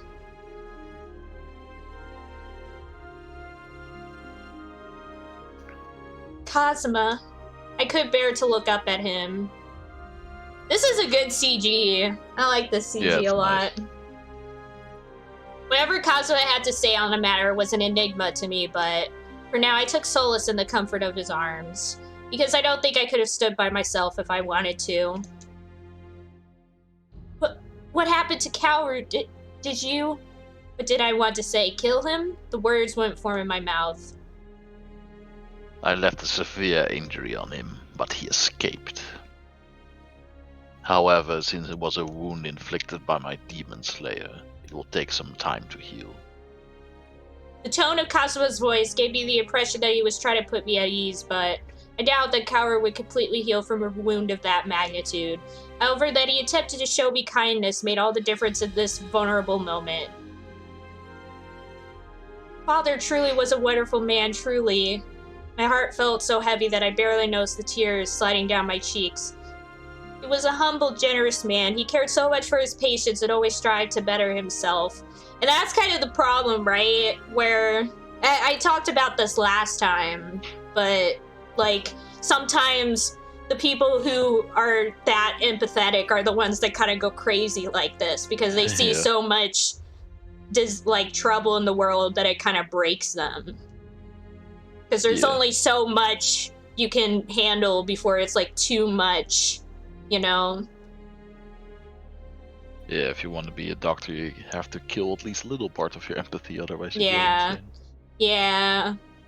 Or at least take breaks, you know? You can't always, know about all the terrible stuff that's going on. Like, that, I feel like that's part of the reason why, there's so much, part of the issue nowadays is we're so globally connected that every single bad thing that happens in the world, we all end up knowing about it. And I think that has kind of, like, in some ways it's great that we can know about these kinds of things, but at the same time, there's only so much one individual can, like, process and comprehend before it starts becoming too much and they need a break from it. Yeah, humans have not evolved to be part of a community that's 8 billion people. Yeah, exactly. For so many years, we lived as just the two of us. It was peaceful, far from anything like this. Bittersweet memory of my childhood came flooding back to me, which only seemed to exasperate my flowing tears. I wonder what happened that caused him to change so drastically. If their village hadn't been burned to the ground, then perhaps there would have been some hope of saving the men they used to be. At the end of the day, humans are to blame. There was a resentful undertone lurking underneath Kazuma's hushed voice. Kazuma was unashamedly proud to be a demon. Eventually, this pride morphed into a hatred, a potent discontent for everyone he considered beneath him. Yeah, because that's not entirely right either, because Kaoru went crazy because also not only was he hurt by humans, but he was also hurt by demons too. Yeah. Like, he was abused by the demon family that took him in. And the I reason... don't think for either of them the village burning was the one deciding factor. Yeah, it was just one part of this ongoing thing, because as we said, like, Kodo was still fine originally when he was raising Chizuru, but I think that event happening and then seeing, like, tons of humans also being sick, like, treating humans over the years, and them struggling with that, and then, like, the whole water of life thing, I think it all kind of led to him going crazy. For Kazuma, I could only imagine how difficult it must have been to murder one of his own kin. It's fine. I understand. Although humans were responsible for the death of my people, which led to them following this path of bitter revenge, Father Coward chose to let it consume them to the point of no return. However, it was easier to talk about than it was to accept. I'm just so heartbroken. I sobbed so hard that my eyes began to burn. Kazuma, sensing my pain, gripped me tighter. I know what you mean, though. Some humans are unmistakably evil, but others are okay. Tears dripped into my mouth as I spoke shakily. But there are so many of them who commit their lives to pursuits other than power and money. In my experience, the Shiseikibi were concerned with selfish goals in order to live fulfilling lives. I want nothing more to learn of their fate. I must find them, wherever they were. Now that I lost Father, there weren't many other convictions worth seeing to their end.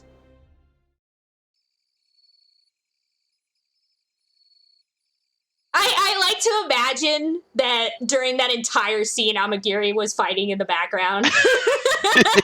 Like, we're crying in the corner, and he's like, guys, can you please help me? And all you hear is getting just... more and more overwhelmed by these birds. And then he finally does it all. All of them on top of him at the end of it. Yeah, but he then finally gets it all, and he comes over, and we're like, well, but that worked out well. He's like, I did all of the work. Like covered in wounds. I believe the fighting will soon cease in a way, no? Even though they're fighting furries, I don't think Shiranui will have much trouble. Perhaps we should come to his aid soon. Indeed. Kazuma nodded towards Amagiri before turning to face me once more. Return to the inn. What? I can't just let you two handle this alone. Don't flatter yourself. What good do you expect to do? You look dreadful. Besides, everyone knows you're useless. Yeah, every scene we could have fought in, we never get to fight, ever. That's why I think we killed one guy, I think we killed one guy, and that was it. Which is why I'm so excited to play this other game, Beer Shana. Because as I said, I've heard people say that she actually gets to actually beat people up on a regular basis, which makes me really happy. Like, one of the characters apparently considers her their rival. Like, that's how much she's that good, basically. And so I'm really... playing that next, or are you just playing it on your own? I might just play it on my own at first, but I might also stream it as well. So we could definitely play it next if you want. We'll see. Let's finish this first. Yeah, and then you can let me know how you feel, because we can always switch to something else just to get off the dating sim thing for a bit and then come back to it and play it, or do something else entirely. Whatever you want to do, basically. Yeah. All right, we're gonna do we're gonna play the Yogg after this for just like one game. Heck yeah, let's go. It's gonna be fun. Anyway, oh yeah, this hurry is up and you. return to the inn. Get some rest. Got it? I was deeply concerned with the outcome of the battle in Ueno, but I trusted Kazuma to take care of things, and I was comforted by the fact he was looking out for me. Okay, got it. I did as he told me and returned to the inn. Here we go! Yippee!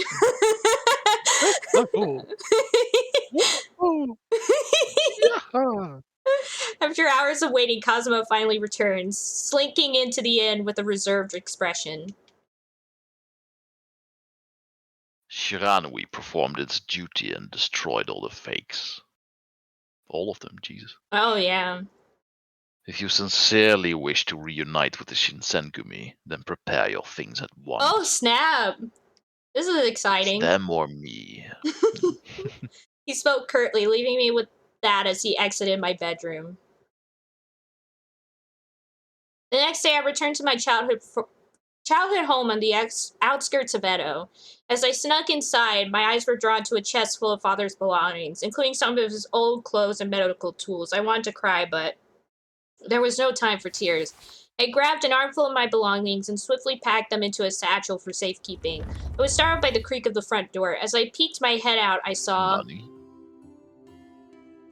Oh, who is it? What the fuck is this? Oh, Stefan! Kazuma's wearing this new outfit. Let's go. Damn, it's got the drip. Yeah. Have you completed your preparations? But yeah, it's so weird to see everybody get like westernized outfits during the second half of the story. Looks like such a massive time jump. Yeah. It's actually accurate. Yeah. It's so, like, that's one of the highlights about this game. Like, yeah, Chizuru, like, there's a reason why the anime barely features Chizuru, whereas the focus is on the other characters, because that's kind of how the game is, where, like, the highlights are, like, the history aspects and how accurate it is to history and the details of it, and just, like, all of that is really well done. Like, this would have been a perfect visual novel if they just had Chizuru as a better character than what she is. Yeah. I nearly didn't recognize him, as he was sporting Western-style clothing that was so foreign to me. His new uniform clung to the dimensions of his body so nicely that I couldn't help but blush at how fetching he had looked. I looked away to keep from staring at him. This is the first time she's ever shown, like, interest in someone. Yeah. Which is, like, it's kind of interesting, because the reason, like, if we were on a different route, that wouldn't be the case. Because if you go for the Shinsengumi, then there are, like, hints even in the first game that she kind of feels something for them, like she'll blush and stuff during certain scenes. Yeah. But we don't really get that with Kazuma because of the tumultuous relationship they have at the start. So it's only later that they finally, like, it finally starts showing up. Yeah, there's only once she sees him kill her father in front of her eyes that she falls in love with him. Yeah, she's like, that was kind of hot, though. Oh, jeez. I love the weird, like, glove thing he has going on that's, like, tied to the ring on his finger. I love that. That's so cool. What is with your face? Do you want a uniform like this or something? You just look cool, Kazuma. I like this outfit. Under normal circumstances, it was unlikely that anyone would ever see clothes like what Kazuma had been wearing. I don't need them. Besides, they look a little uncomfortable. Not at all. To tell you the truth, they are easier to maneuver in than a kimono. Perhaps one day I'll have a set made for you. Look forward to it. Oh no, I couldn't. I'm trying to show you kindness. It's a gift. Quit wallowing your self-pity for once. Oh! I'm being kind, damn it! Too legit. People are waiting for us, let's go. Let's go! Woohoo! What people? I followed Cosmo outside into the front yard, still overrun with weeds, and there stood... Oh, Shiranui! So you're the person waiting for us? Although I clearly addressed him, Shiranui ignored me, making me think I was imagining things. After a moment, he stared at me intensely. Did something happen? Yet again, he didn't respond, choosing instead to chew on his lip as he chose his words carefully. Uh-oh. Do you, remember the Shinsengumi captain named Haruda? Of course, Haruda was one of the kindest people I met when I lived with the Shinsengumi. Uh-oh. It confused me as to why Shiranui would mention him. As I considered the possibilities, it hit me. Yep. It felt as though I had been struck with an arrow to the chest, and suddenly it was difficult to breathe. No, it can't be. Did something happen to Haruda? I tried shooing these thoughts away, thinking myself as something of a cynic, but Shiranui spoke up. Haruda passed away. He lost his life, battling the furries in Ueno. Like an idiot. Killed by the furries. Yeah. What? Furries claim another victim. Yep. Even though I had braced myself for the possibility, nothing could soften the blow of the truth. Why would Haruda? Because Dr. Matsumoto mentioned something about how Haruda was no longer marching with the Shinsengumi. I had no idea he was involved in the battle at Ueno. While investigating the movements of Koto's furries, he and I crossed paths. After briefing him of our situation, he and I struck up something of an alliance. All of a sudden, he began repeating how much he'd wanted to battle beside me. Maybe it's me. Maybe I'm just bad luck, since everyone I fight alongside ends up dead soon after. You know what? I kind of wish we had a Shiranui path. He seems like he would be a really interesting character to romance. Next expansion. Yeah, one day. Although I watched Shiranui's lips moving, my mind instinctively muted everything else he was saying. I tried my best to focus on the image of Haruda. There was nothing of worth that I could contribute, so I simply stood there, demoralized and numb. Haruda, the epitome of bravery and manliness. Although to others, it seemed like he was rough around the edges, I remembered him more as a gentle, courageous soul. How could someone so beautiful die so young? That's a way to put it. Wow. I have bad news for you. Pretty much everyone in the Shinsengumi is... Yeah, pretty much everyone's gonna die. Unless you pick their route. And even if you pick their route, I think some of them still can die. No time for tears. You still want to find them, don't you? But yeah, as I said in the anime, everyone dies and then she ends up with Cosmo and they ride away into the sunset. That's literally what happens. I still laugh every time I think about it. Yes. Just like I thought Haruda's death was the epilogue to her harrowing journey, it proved, in fact, to be only the beginning to the depressing news that awaited us beyond. As my final will and testament, I leave to you my rifle, my girlfriend.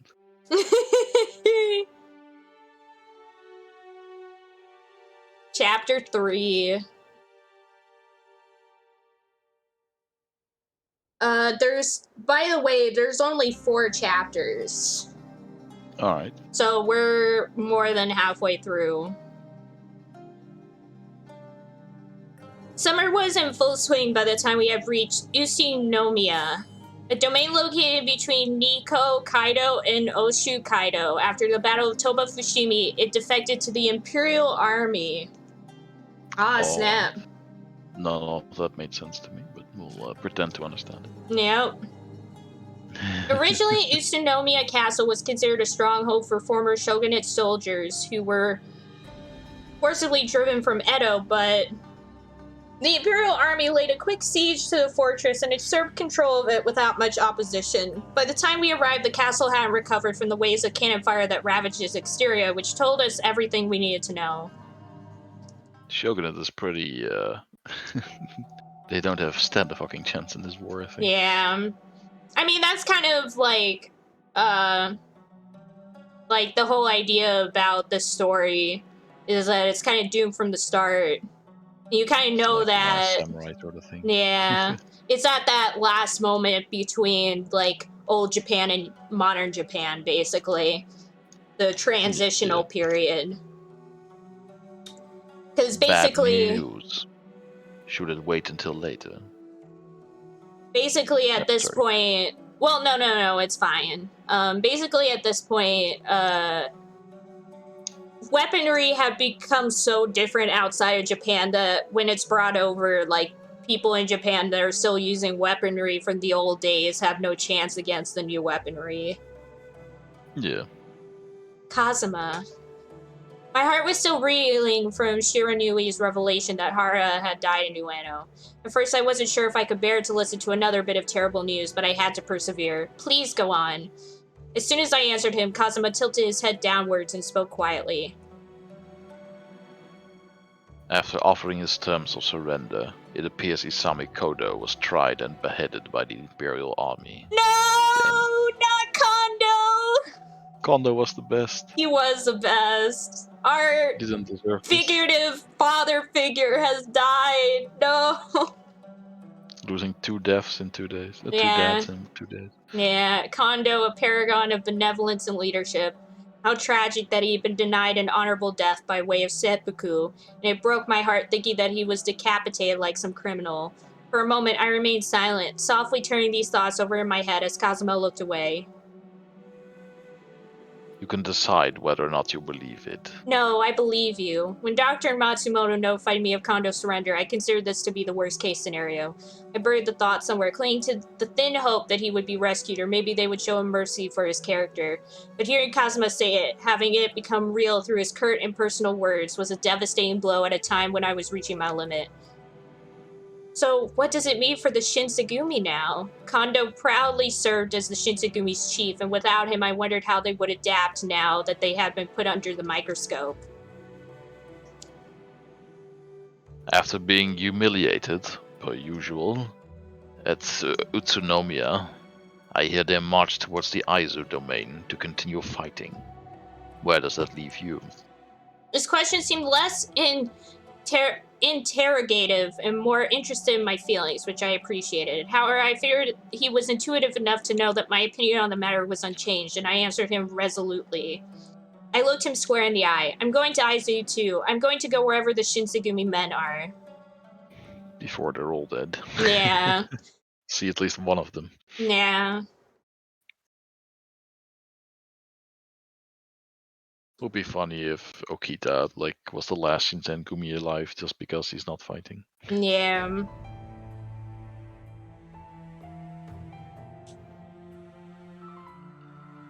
It's just the weird thing about Okita's route is the main thing I remember about that route is at this point, Okita has taken the water of life.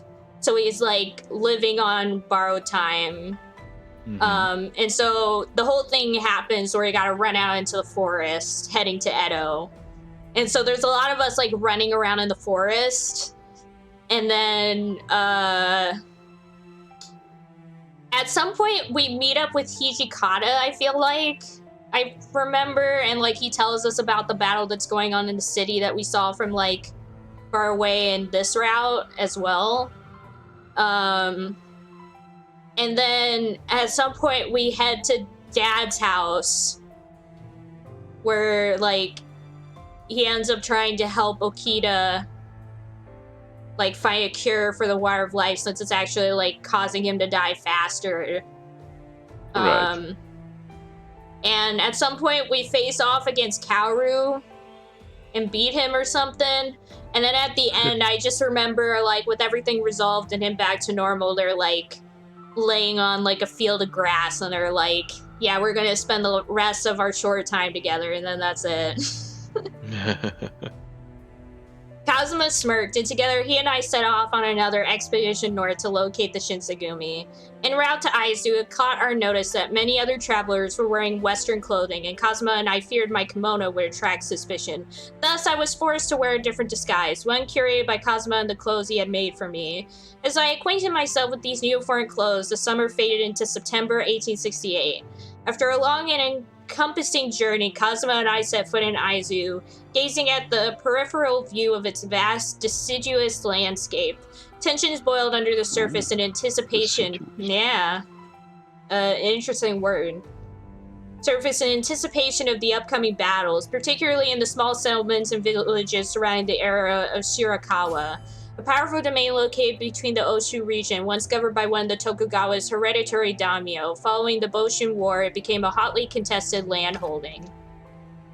It was here that we reunited with Amagiri, who was accompanied by members of the Satsuma domain. The Shinsengumi were all wrapped up in fighting around Shirakawa Castle until the end of May. They held the castle until June, but then everything fell apart.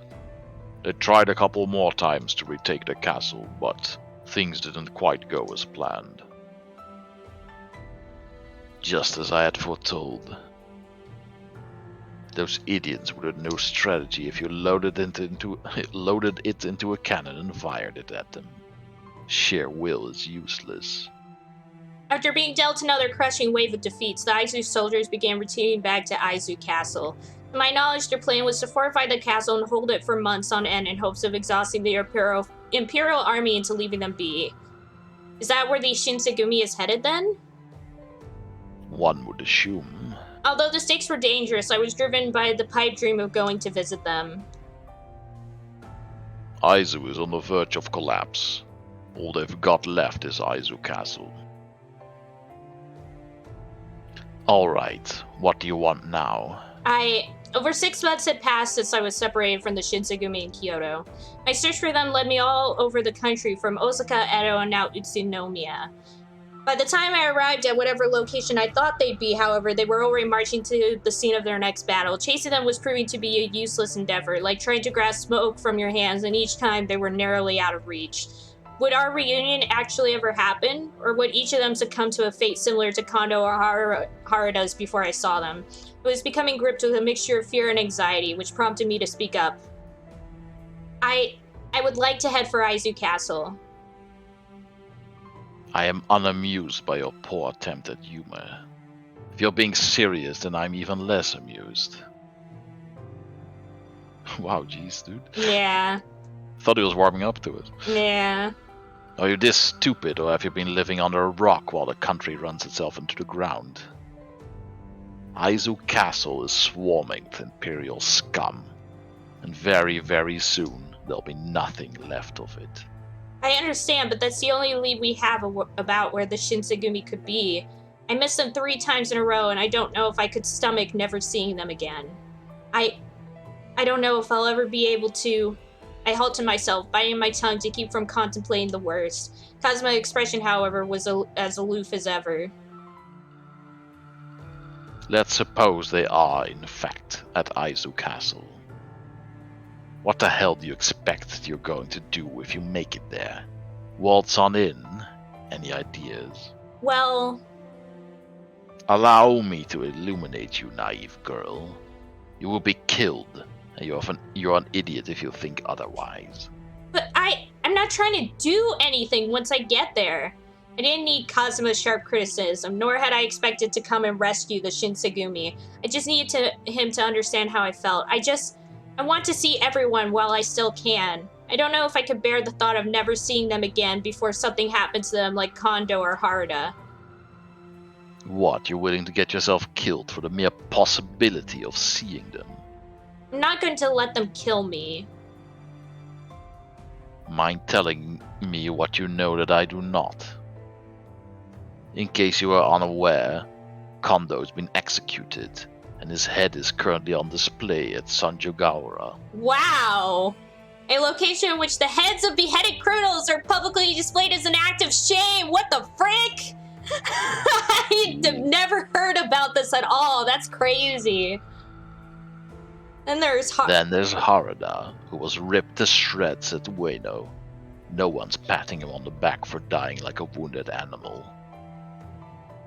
Although they'll ever be as a footnote in the annals of history, their legacy is being spat on. That's not true, Kazuma. The fact that we're in this game proves that they're more than just a footnote in history. They're a major legacy in Japanese history, one of the biggest legacies. Like some of the most famous people in Japanese history. Yeah, basically. Kazuma made a lot of sense. If the Imperial Army emerged as the definitive victor at the end of this, then the Shinsengumi would likely be written off as a band of rogue delinquents, warping the truth about their heroic service for Kyoto and its people, but I will remember. It doesn't matter if people mischaracterize the Shinsengumi from who they really were. I will honor their memory, and you can make damn sure that I'll never forget it. Dang! I wasn't expecting her to cuss, but here we are. I can almost hear Cosmo gnashing his teeth as he glared at me chilling. He's like a dog.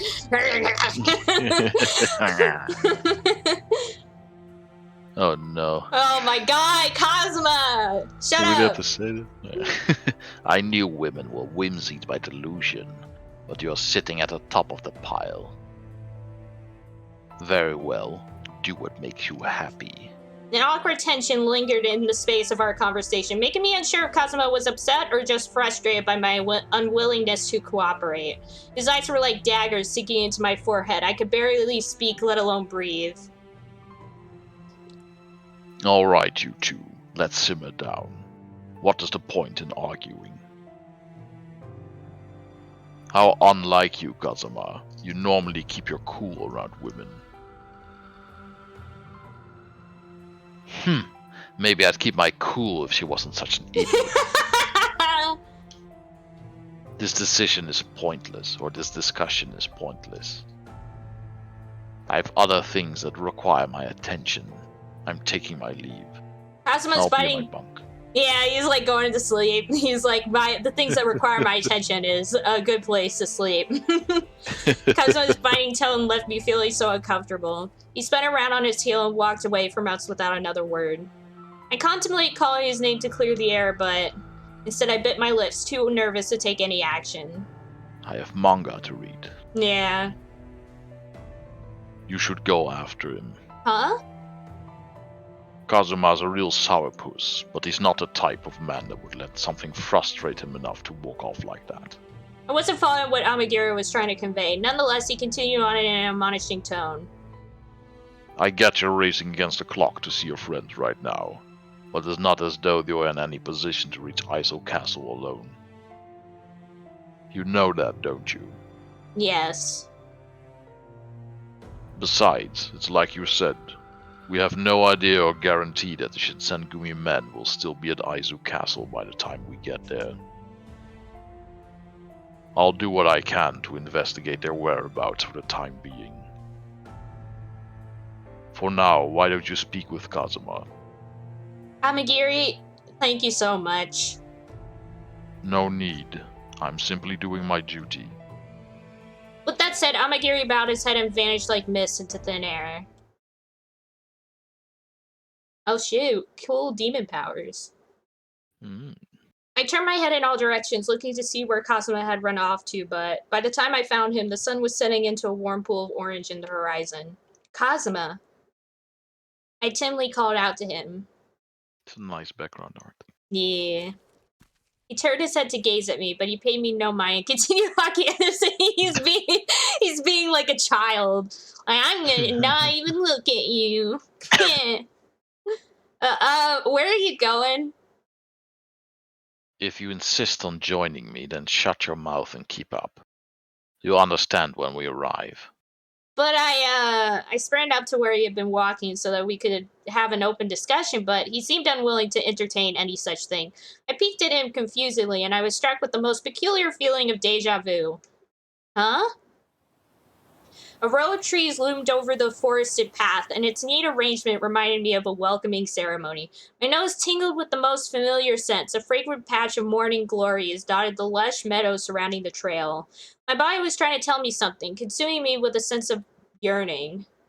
It all felt so surreal to me, and I couldn't place my finger on... Oh, is he taking us to where our village used to be? Oh. I was being imbued with this ambient energy, a kind of serene grace that put my tired heart at ease. Here we are. Before I had an opportunity to voice how strangely I felt, Kazuma stopped walking. This place was... Oh my goodness. My eyes scanned the environment, hitting me with a blast of nostalgia that nearly brought me to my knees. Beside us was a charred hut with a fallen support beam cutting through the middle of it, and my mind immediately filled in the blanks of what it used to be. We arrived at a village, and in the middle was a decayed well, encircled by overgrown weeds. I picked up on the life that used to inhabit this place. Shards of an old bucket were scattered around the well, and an old doll laid in the grass near my feet. There was no mistaking it. This was... Is this the village where I was born? I asked Kazuma shakily. Kazuma neglected to answer me and shut his eyes. Just then, something caught his attention in the distance, and Kazuma darted up to a small hill to see what it was. To my surprise, we saw... Kaoru? We found him collapsed in a bed of flowers, and my heart dropped. On the side of his ribcage was a gauze that had been completely soaked with blood. I was under the impression that he attempted to treat the injury inflicted by Kazuma, but it wouldn't surprise me to learn that he fled to this village in anticipation of death's cold embrace, left to suffer his last bitter moments alone. The rigor mortis has set in. He's been long dead. Big boof.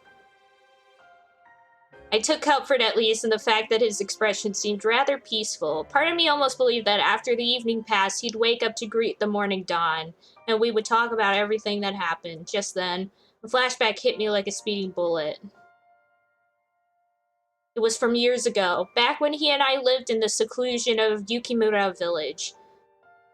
Oni-chan! Oni-chan! I want to see the field of flowers again! Please take me! Oh, I think it's this field of flowers that is where you lay with, Okita in his route. Oh. Why not? どうして?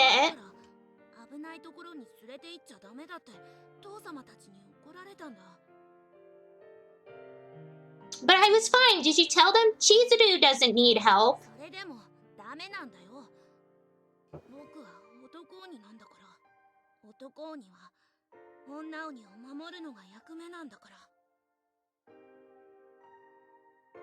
I finally remembered. I don't know what caused me to forget years ago. Why, when my village was set ablaze, had Kaoru risked his life to protect me? Why are you crying? It wasn't until Kazuma pointed out that I realized there were tears falling down. Why do you think I'm crying, Kazuma? My brother is freaking dead. You've taken me to the site of my burnt down home village and my dead brother is in front of me. Yeah. I just remembered. Yeah, it's so dumb. He's like, why are you crying? What? I just remembered something important. Oh, you're crying? You're crying? You naive woman. Why you crying? Important. Why you always crying? Why you always crying? Oh my god. Oh my gosh. Why are you crying? Why are you crying? He's like a father somehow is alive. He's like, why are you crying? I nodded. It wasn't just Kaoru that saved me either. Father carried the two of us in his arms, barreling down the mountain as fast as he could run. Afterwards, he took me in and gave me the best childhood I could have asked for. I was loved. There were so many people who protected and cared for me, most of all, Father and Kaoru. I see. Kazuma didn't press the subject further. The two of us listened to the gentle hum of the wind passing through the forsaken village, grazing against the bird. I killed both of them. Yeah, he's like, heck yeah, now there's only me. The rest of them are dead. I'm the winner. Grazing against the burned wood creaking far away.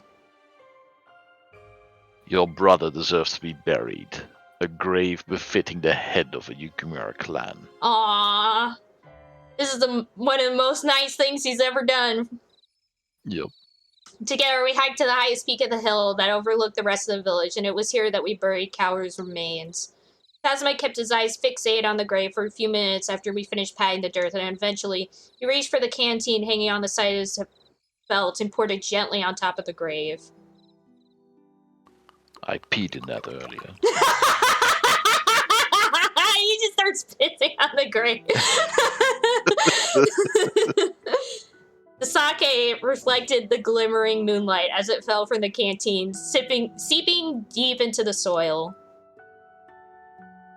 Oh, I love her new outfit. Look at that. It's so good. Really cool.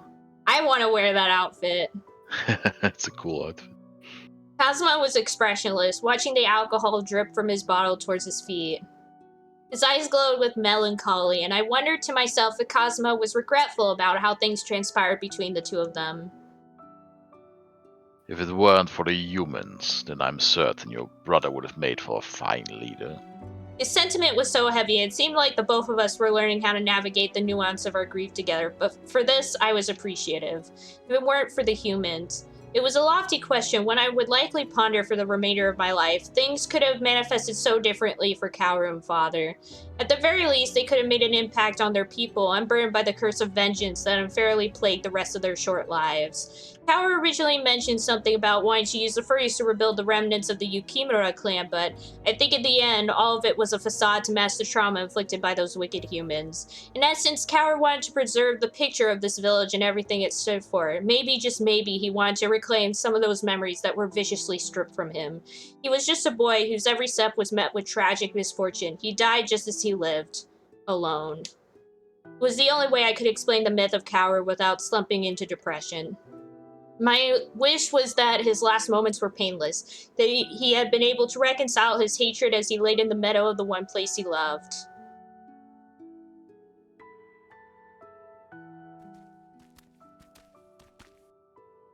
Kazuma.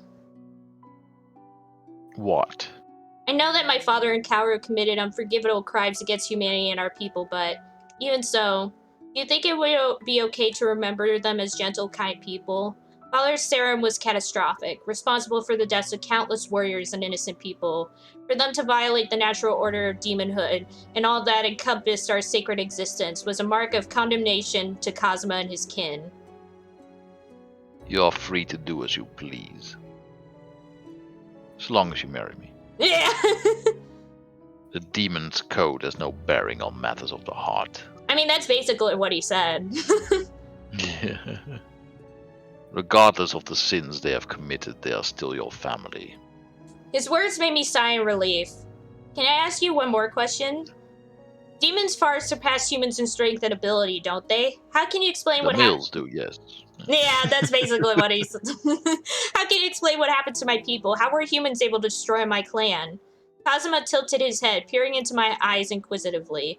Perhaps he was testing me to see if I could handle the truth. To be honest, I was unsure if I could, but it was a question that needed answering. Eventually... Satsuma, Chosu, and Tosa formed a secret alliance in order to overthrow the shogunate and approach demon clans to aid in their cause. They needed more help than the Kazuma or Shiranui clans could afford to give them, so they went east. It was then that they asked the Yukimura clan. Your people, however, were unenthused about the idea of participating in human affairs, particularly in regards to warfare, and supposedly declined to help. Having demons as allies was crucial not only for their untold powers, but because having them as enemies was an extremely dangerous proposition. Because the Yukimura clan expressed no interest in helping them, the anti-shogunate domains interpreted its refusal as a challenge to their authority. That's why my clan was destroyed? That was their justification for killing my people? I cried out in defeat, and Kazuma turned to gaze at the scorned village below the hill. It was futile, the past couldn't be changed. Do you now feel their hatred? Remain in the shadows, out of the affairs of mankind. This is where demons belong. Of all the clans, yours was the one who put the dignity of its people first by refusing. The humans had no right to attack your people, and were blinded by their lust for power. I directed my gaze towards the floor as Kazuma muttered words of comfort. His voice was hushed, hovering just above a whisper as he continued. It was never my intention to reveal the history of the Yukimura clan to you, but I suppose because we are here, it is unavoidable. Do you not resent the humans for what they've done? How should I respond? I'm just heartbroken, maybe? Yeah, I think so. I feel like that's more of a right answer than, like, just saying I can't bring myself to hate them. I feel like it's more of a true answer to just say I'm heartbroken. I think they're both in character as well. Yeah. So I'm just heartbroken? Yeah. There is a part of me that thinks about how I should hate them, but there's something overriding that angry voice, and instead I just feel sorrow. I'm just so heartbroken. Sorrow? I nodded. When I first learned of what compelled Father and Coward to embark on this path of vengeance, all I felt was sorrow. Grief had taken me entirely. I had been reminded of the family I used to know, as well as the parents that I would never know. My real father and mother, as well as the rest of the Yukimura clan. Do you know how they died? In fire, apparently. Yeah. I haven't the faintest idea. My only knowledge is that none of them put up much of a fight, and were complicit in the humans' rampage. It was an admirable effort. They held on to their convictions as demons by refusing to fight the humans, even at the cost of their own lives. As Kazuma and I walked through the village, I kneeled down and touched my fingers to the burned pillar I'd seen when we first arrived. Had I touched this pillar as a child, now it was a dried and freezing surface. Is there no way for us to live in a world where everyone can coexist peacefully? Why couldn't we all laugh and live in harmony with one another? Why was the pursuit of peace so entrenched in the deaths of innocent lives? The Shinsengumi exposed me to so many different walks of life, a range of motivations, ideologies, and ambitions. When two opposing parties were unwilling to compromise, that usually led to war, but all anyone should be concerned about is helping out their fellow man. Surely we all had this goal in common. It just breaks my heart to see that people are so willing to inflict pain on others. I see. I can see how hurt you are. Kazuma took this opportunity to console me rather than refute me, and he nodded quietly. There was a kind twinkle in Kazuma's eyes, which I had noticed to be uncharacteristically placid when I looked at him. Oh, we're making a lot of right choices now. It was just that first choice. Well, the first choice was really weird. It was hard to know which went from that. Indeed. Perhaps the day will come when we will no longer need our swords to speak for us. Eventually, we fell quiet, naturally running out of things to say. After a moment, Kazuma broke the silence by muttering to himself. Humans are hopeless. They are, without exception, drawn to conflict like a moth to a lantern. This is why demons have forsaken them. My desire to participate in this war wanes with each day. And of course, so should yours. Kazuma, I had no intention of being anywhere near this war either, but there was still so much I needed to do, namely learning the fate of the Shinsengumi. Understandably, they were still deeply involved with the war, and whatever outcome awaited them. Don't think that I'm unaware of your concern for the Shinsengumi's safety. Huh? If you want to see them so badly, then it is pertinent for you to exercise patience. If you become restless and enter the middle of this conflict too hastily, you'll die before you get a chance to reunite with them. Impatience is unbecoming, and I believe none of your ancestors would wish that upon you. You're right. As Kazuma said, I had been impatient all this time. Kazuma was often blunt, if not outright rude, but he was speaking honestly, and I could tell that he was genuinely worried for my well-being. That I knew for sure. Thank you for looking out for me. Well, with your penchant for recklessness, it's a necessity. Recklessness? How else can I describe it? You have no means of reaching Aizu Castle by yourself. Although Kazuma was once again snidely chiding me for being so meek, for some reason I found his delivery endearing, and his words snaked their way into my heart.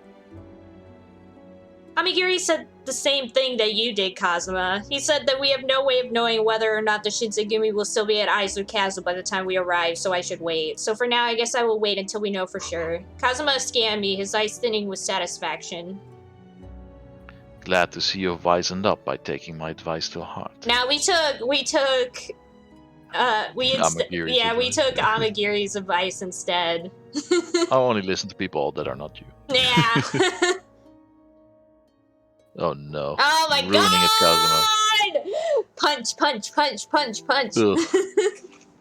Obedience is a good look on you. You're well on your way to becoming the ideal wife. Way to miss the point! Besides, I'm not your wife, Kazuma.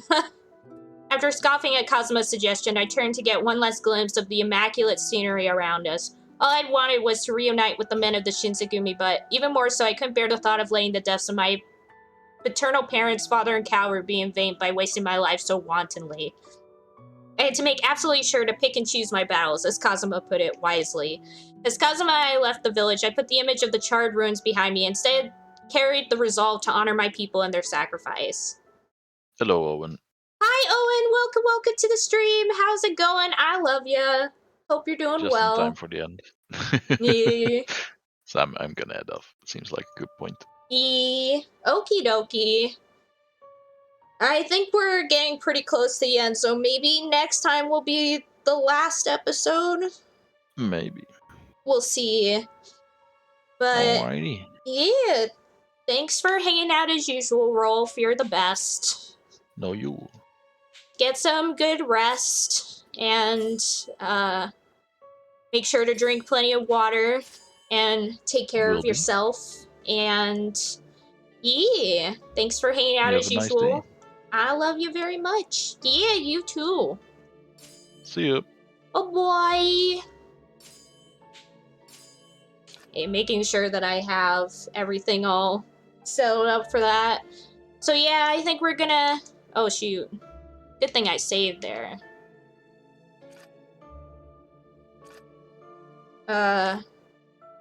So I saved there, so we can probably leave the title then.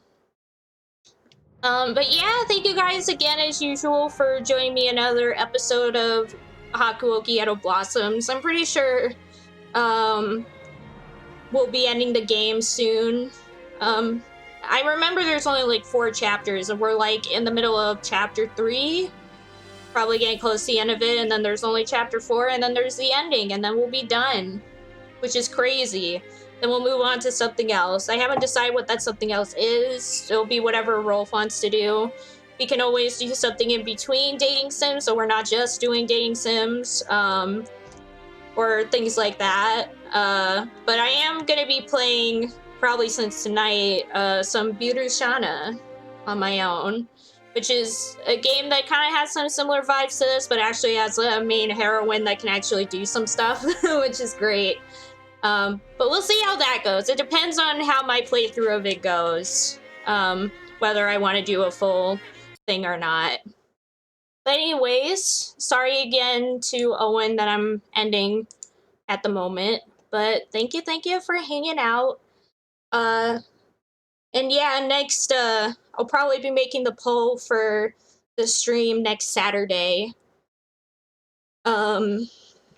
for VN night as usual. So we'll see what we're playing then. But yeah, thank you guys all so much for watching. Let's see who we shall raid. Let me go to my Twitch real quick. Oh, Mew is live, and CB's. You know what, let's raid CB's, because I don't always get to raid CB's. There we go. But yeah, let's head over there. Thank you guys, as always, for watching. I love each and every one of you so much, and I'll see you guys next time. Bye-bye!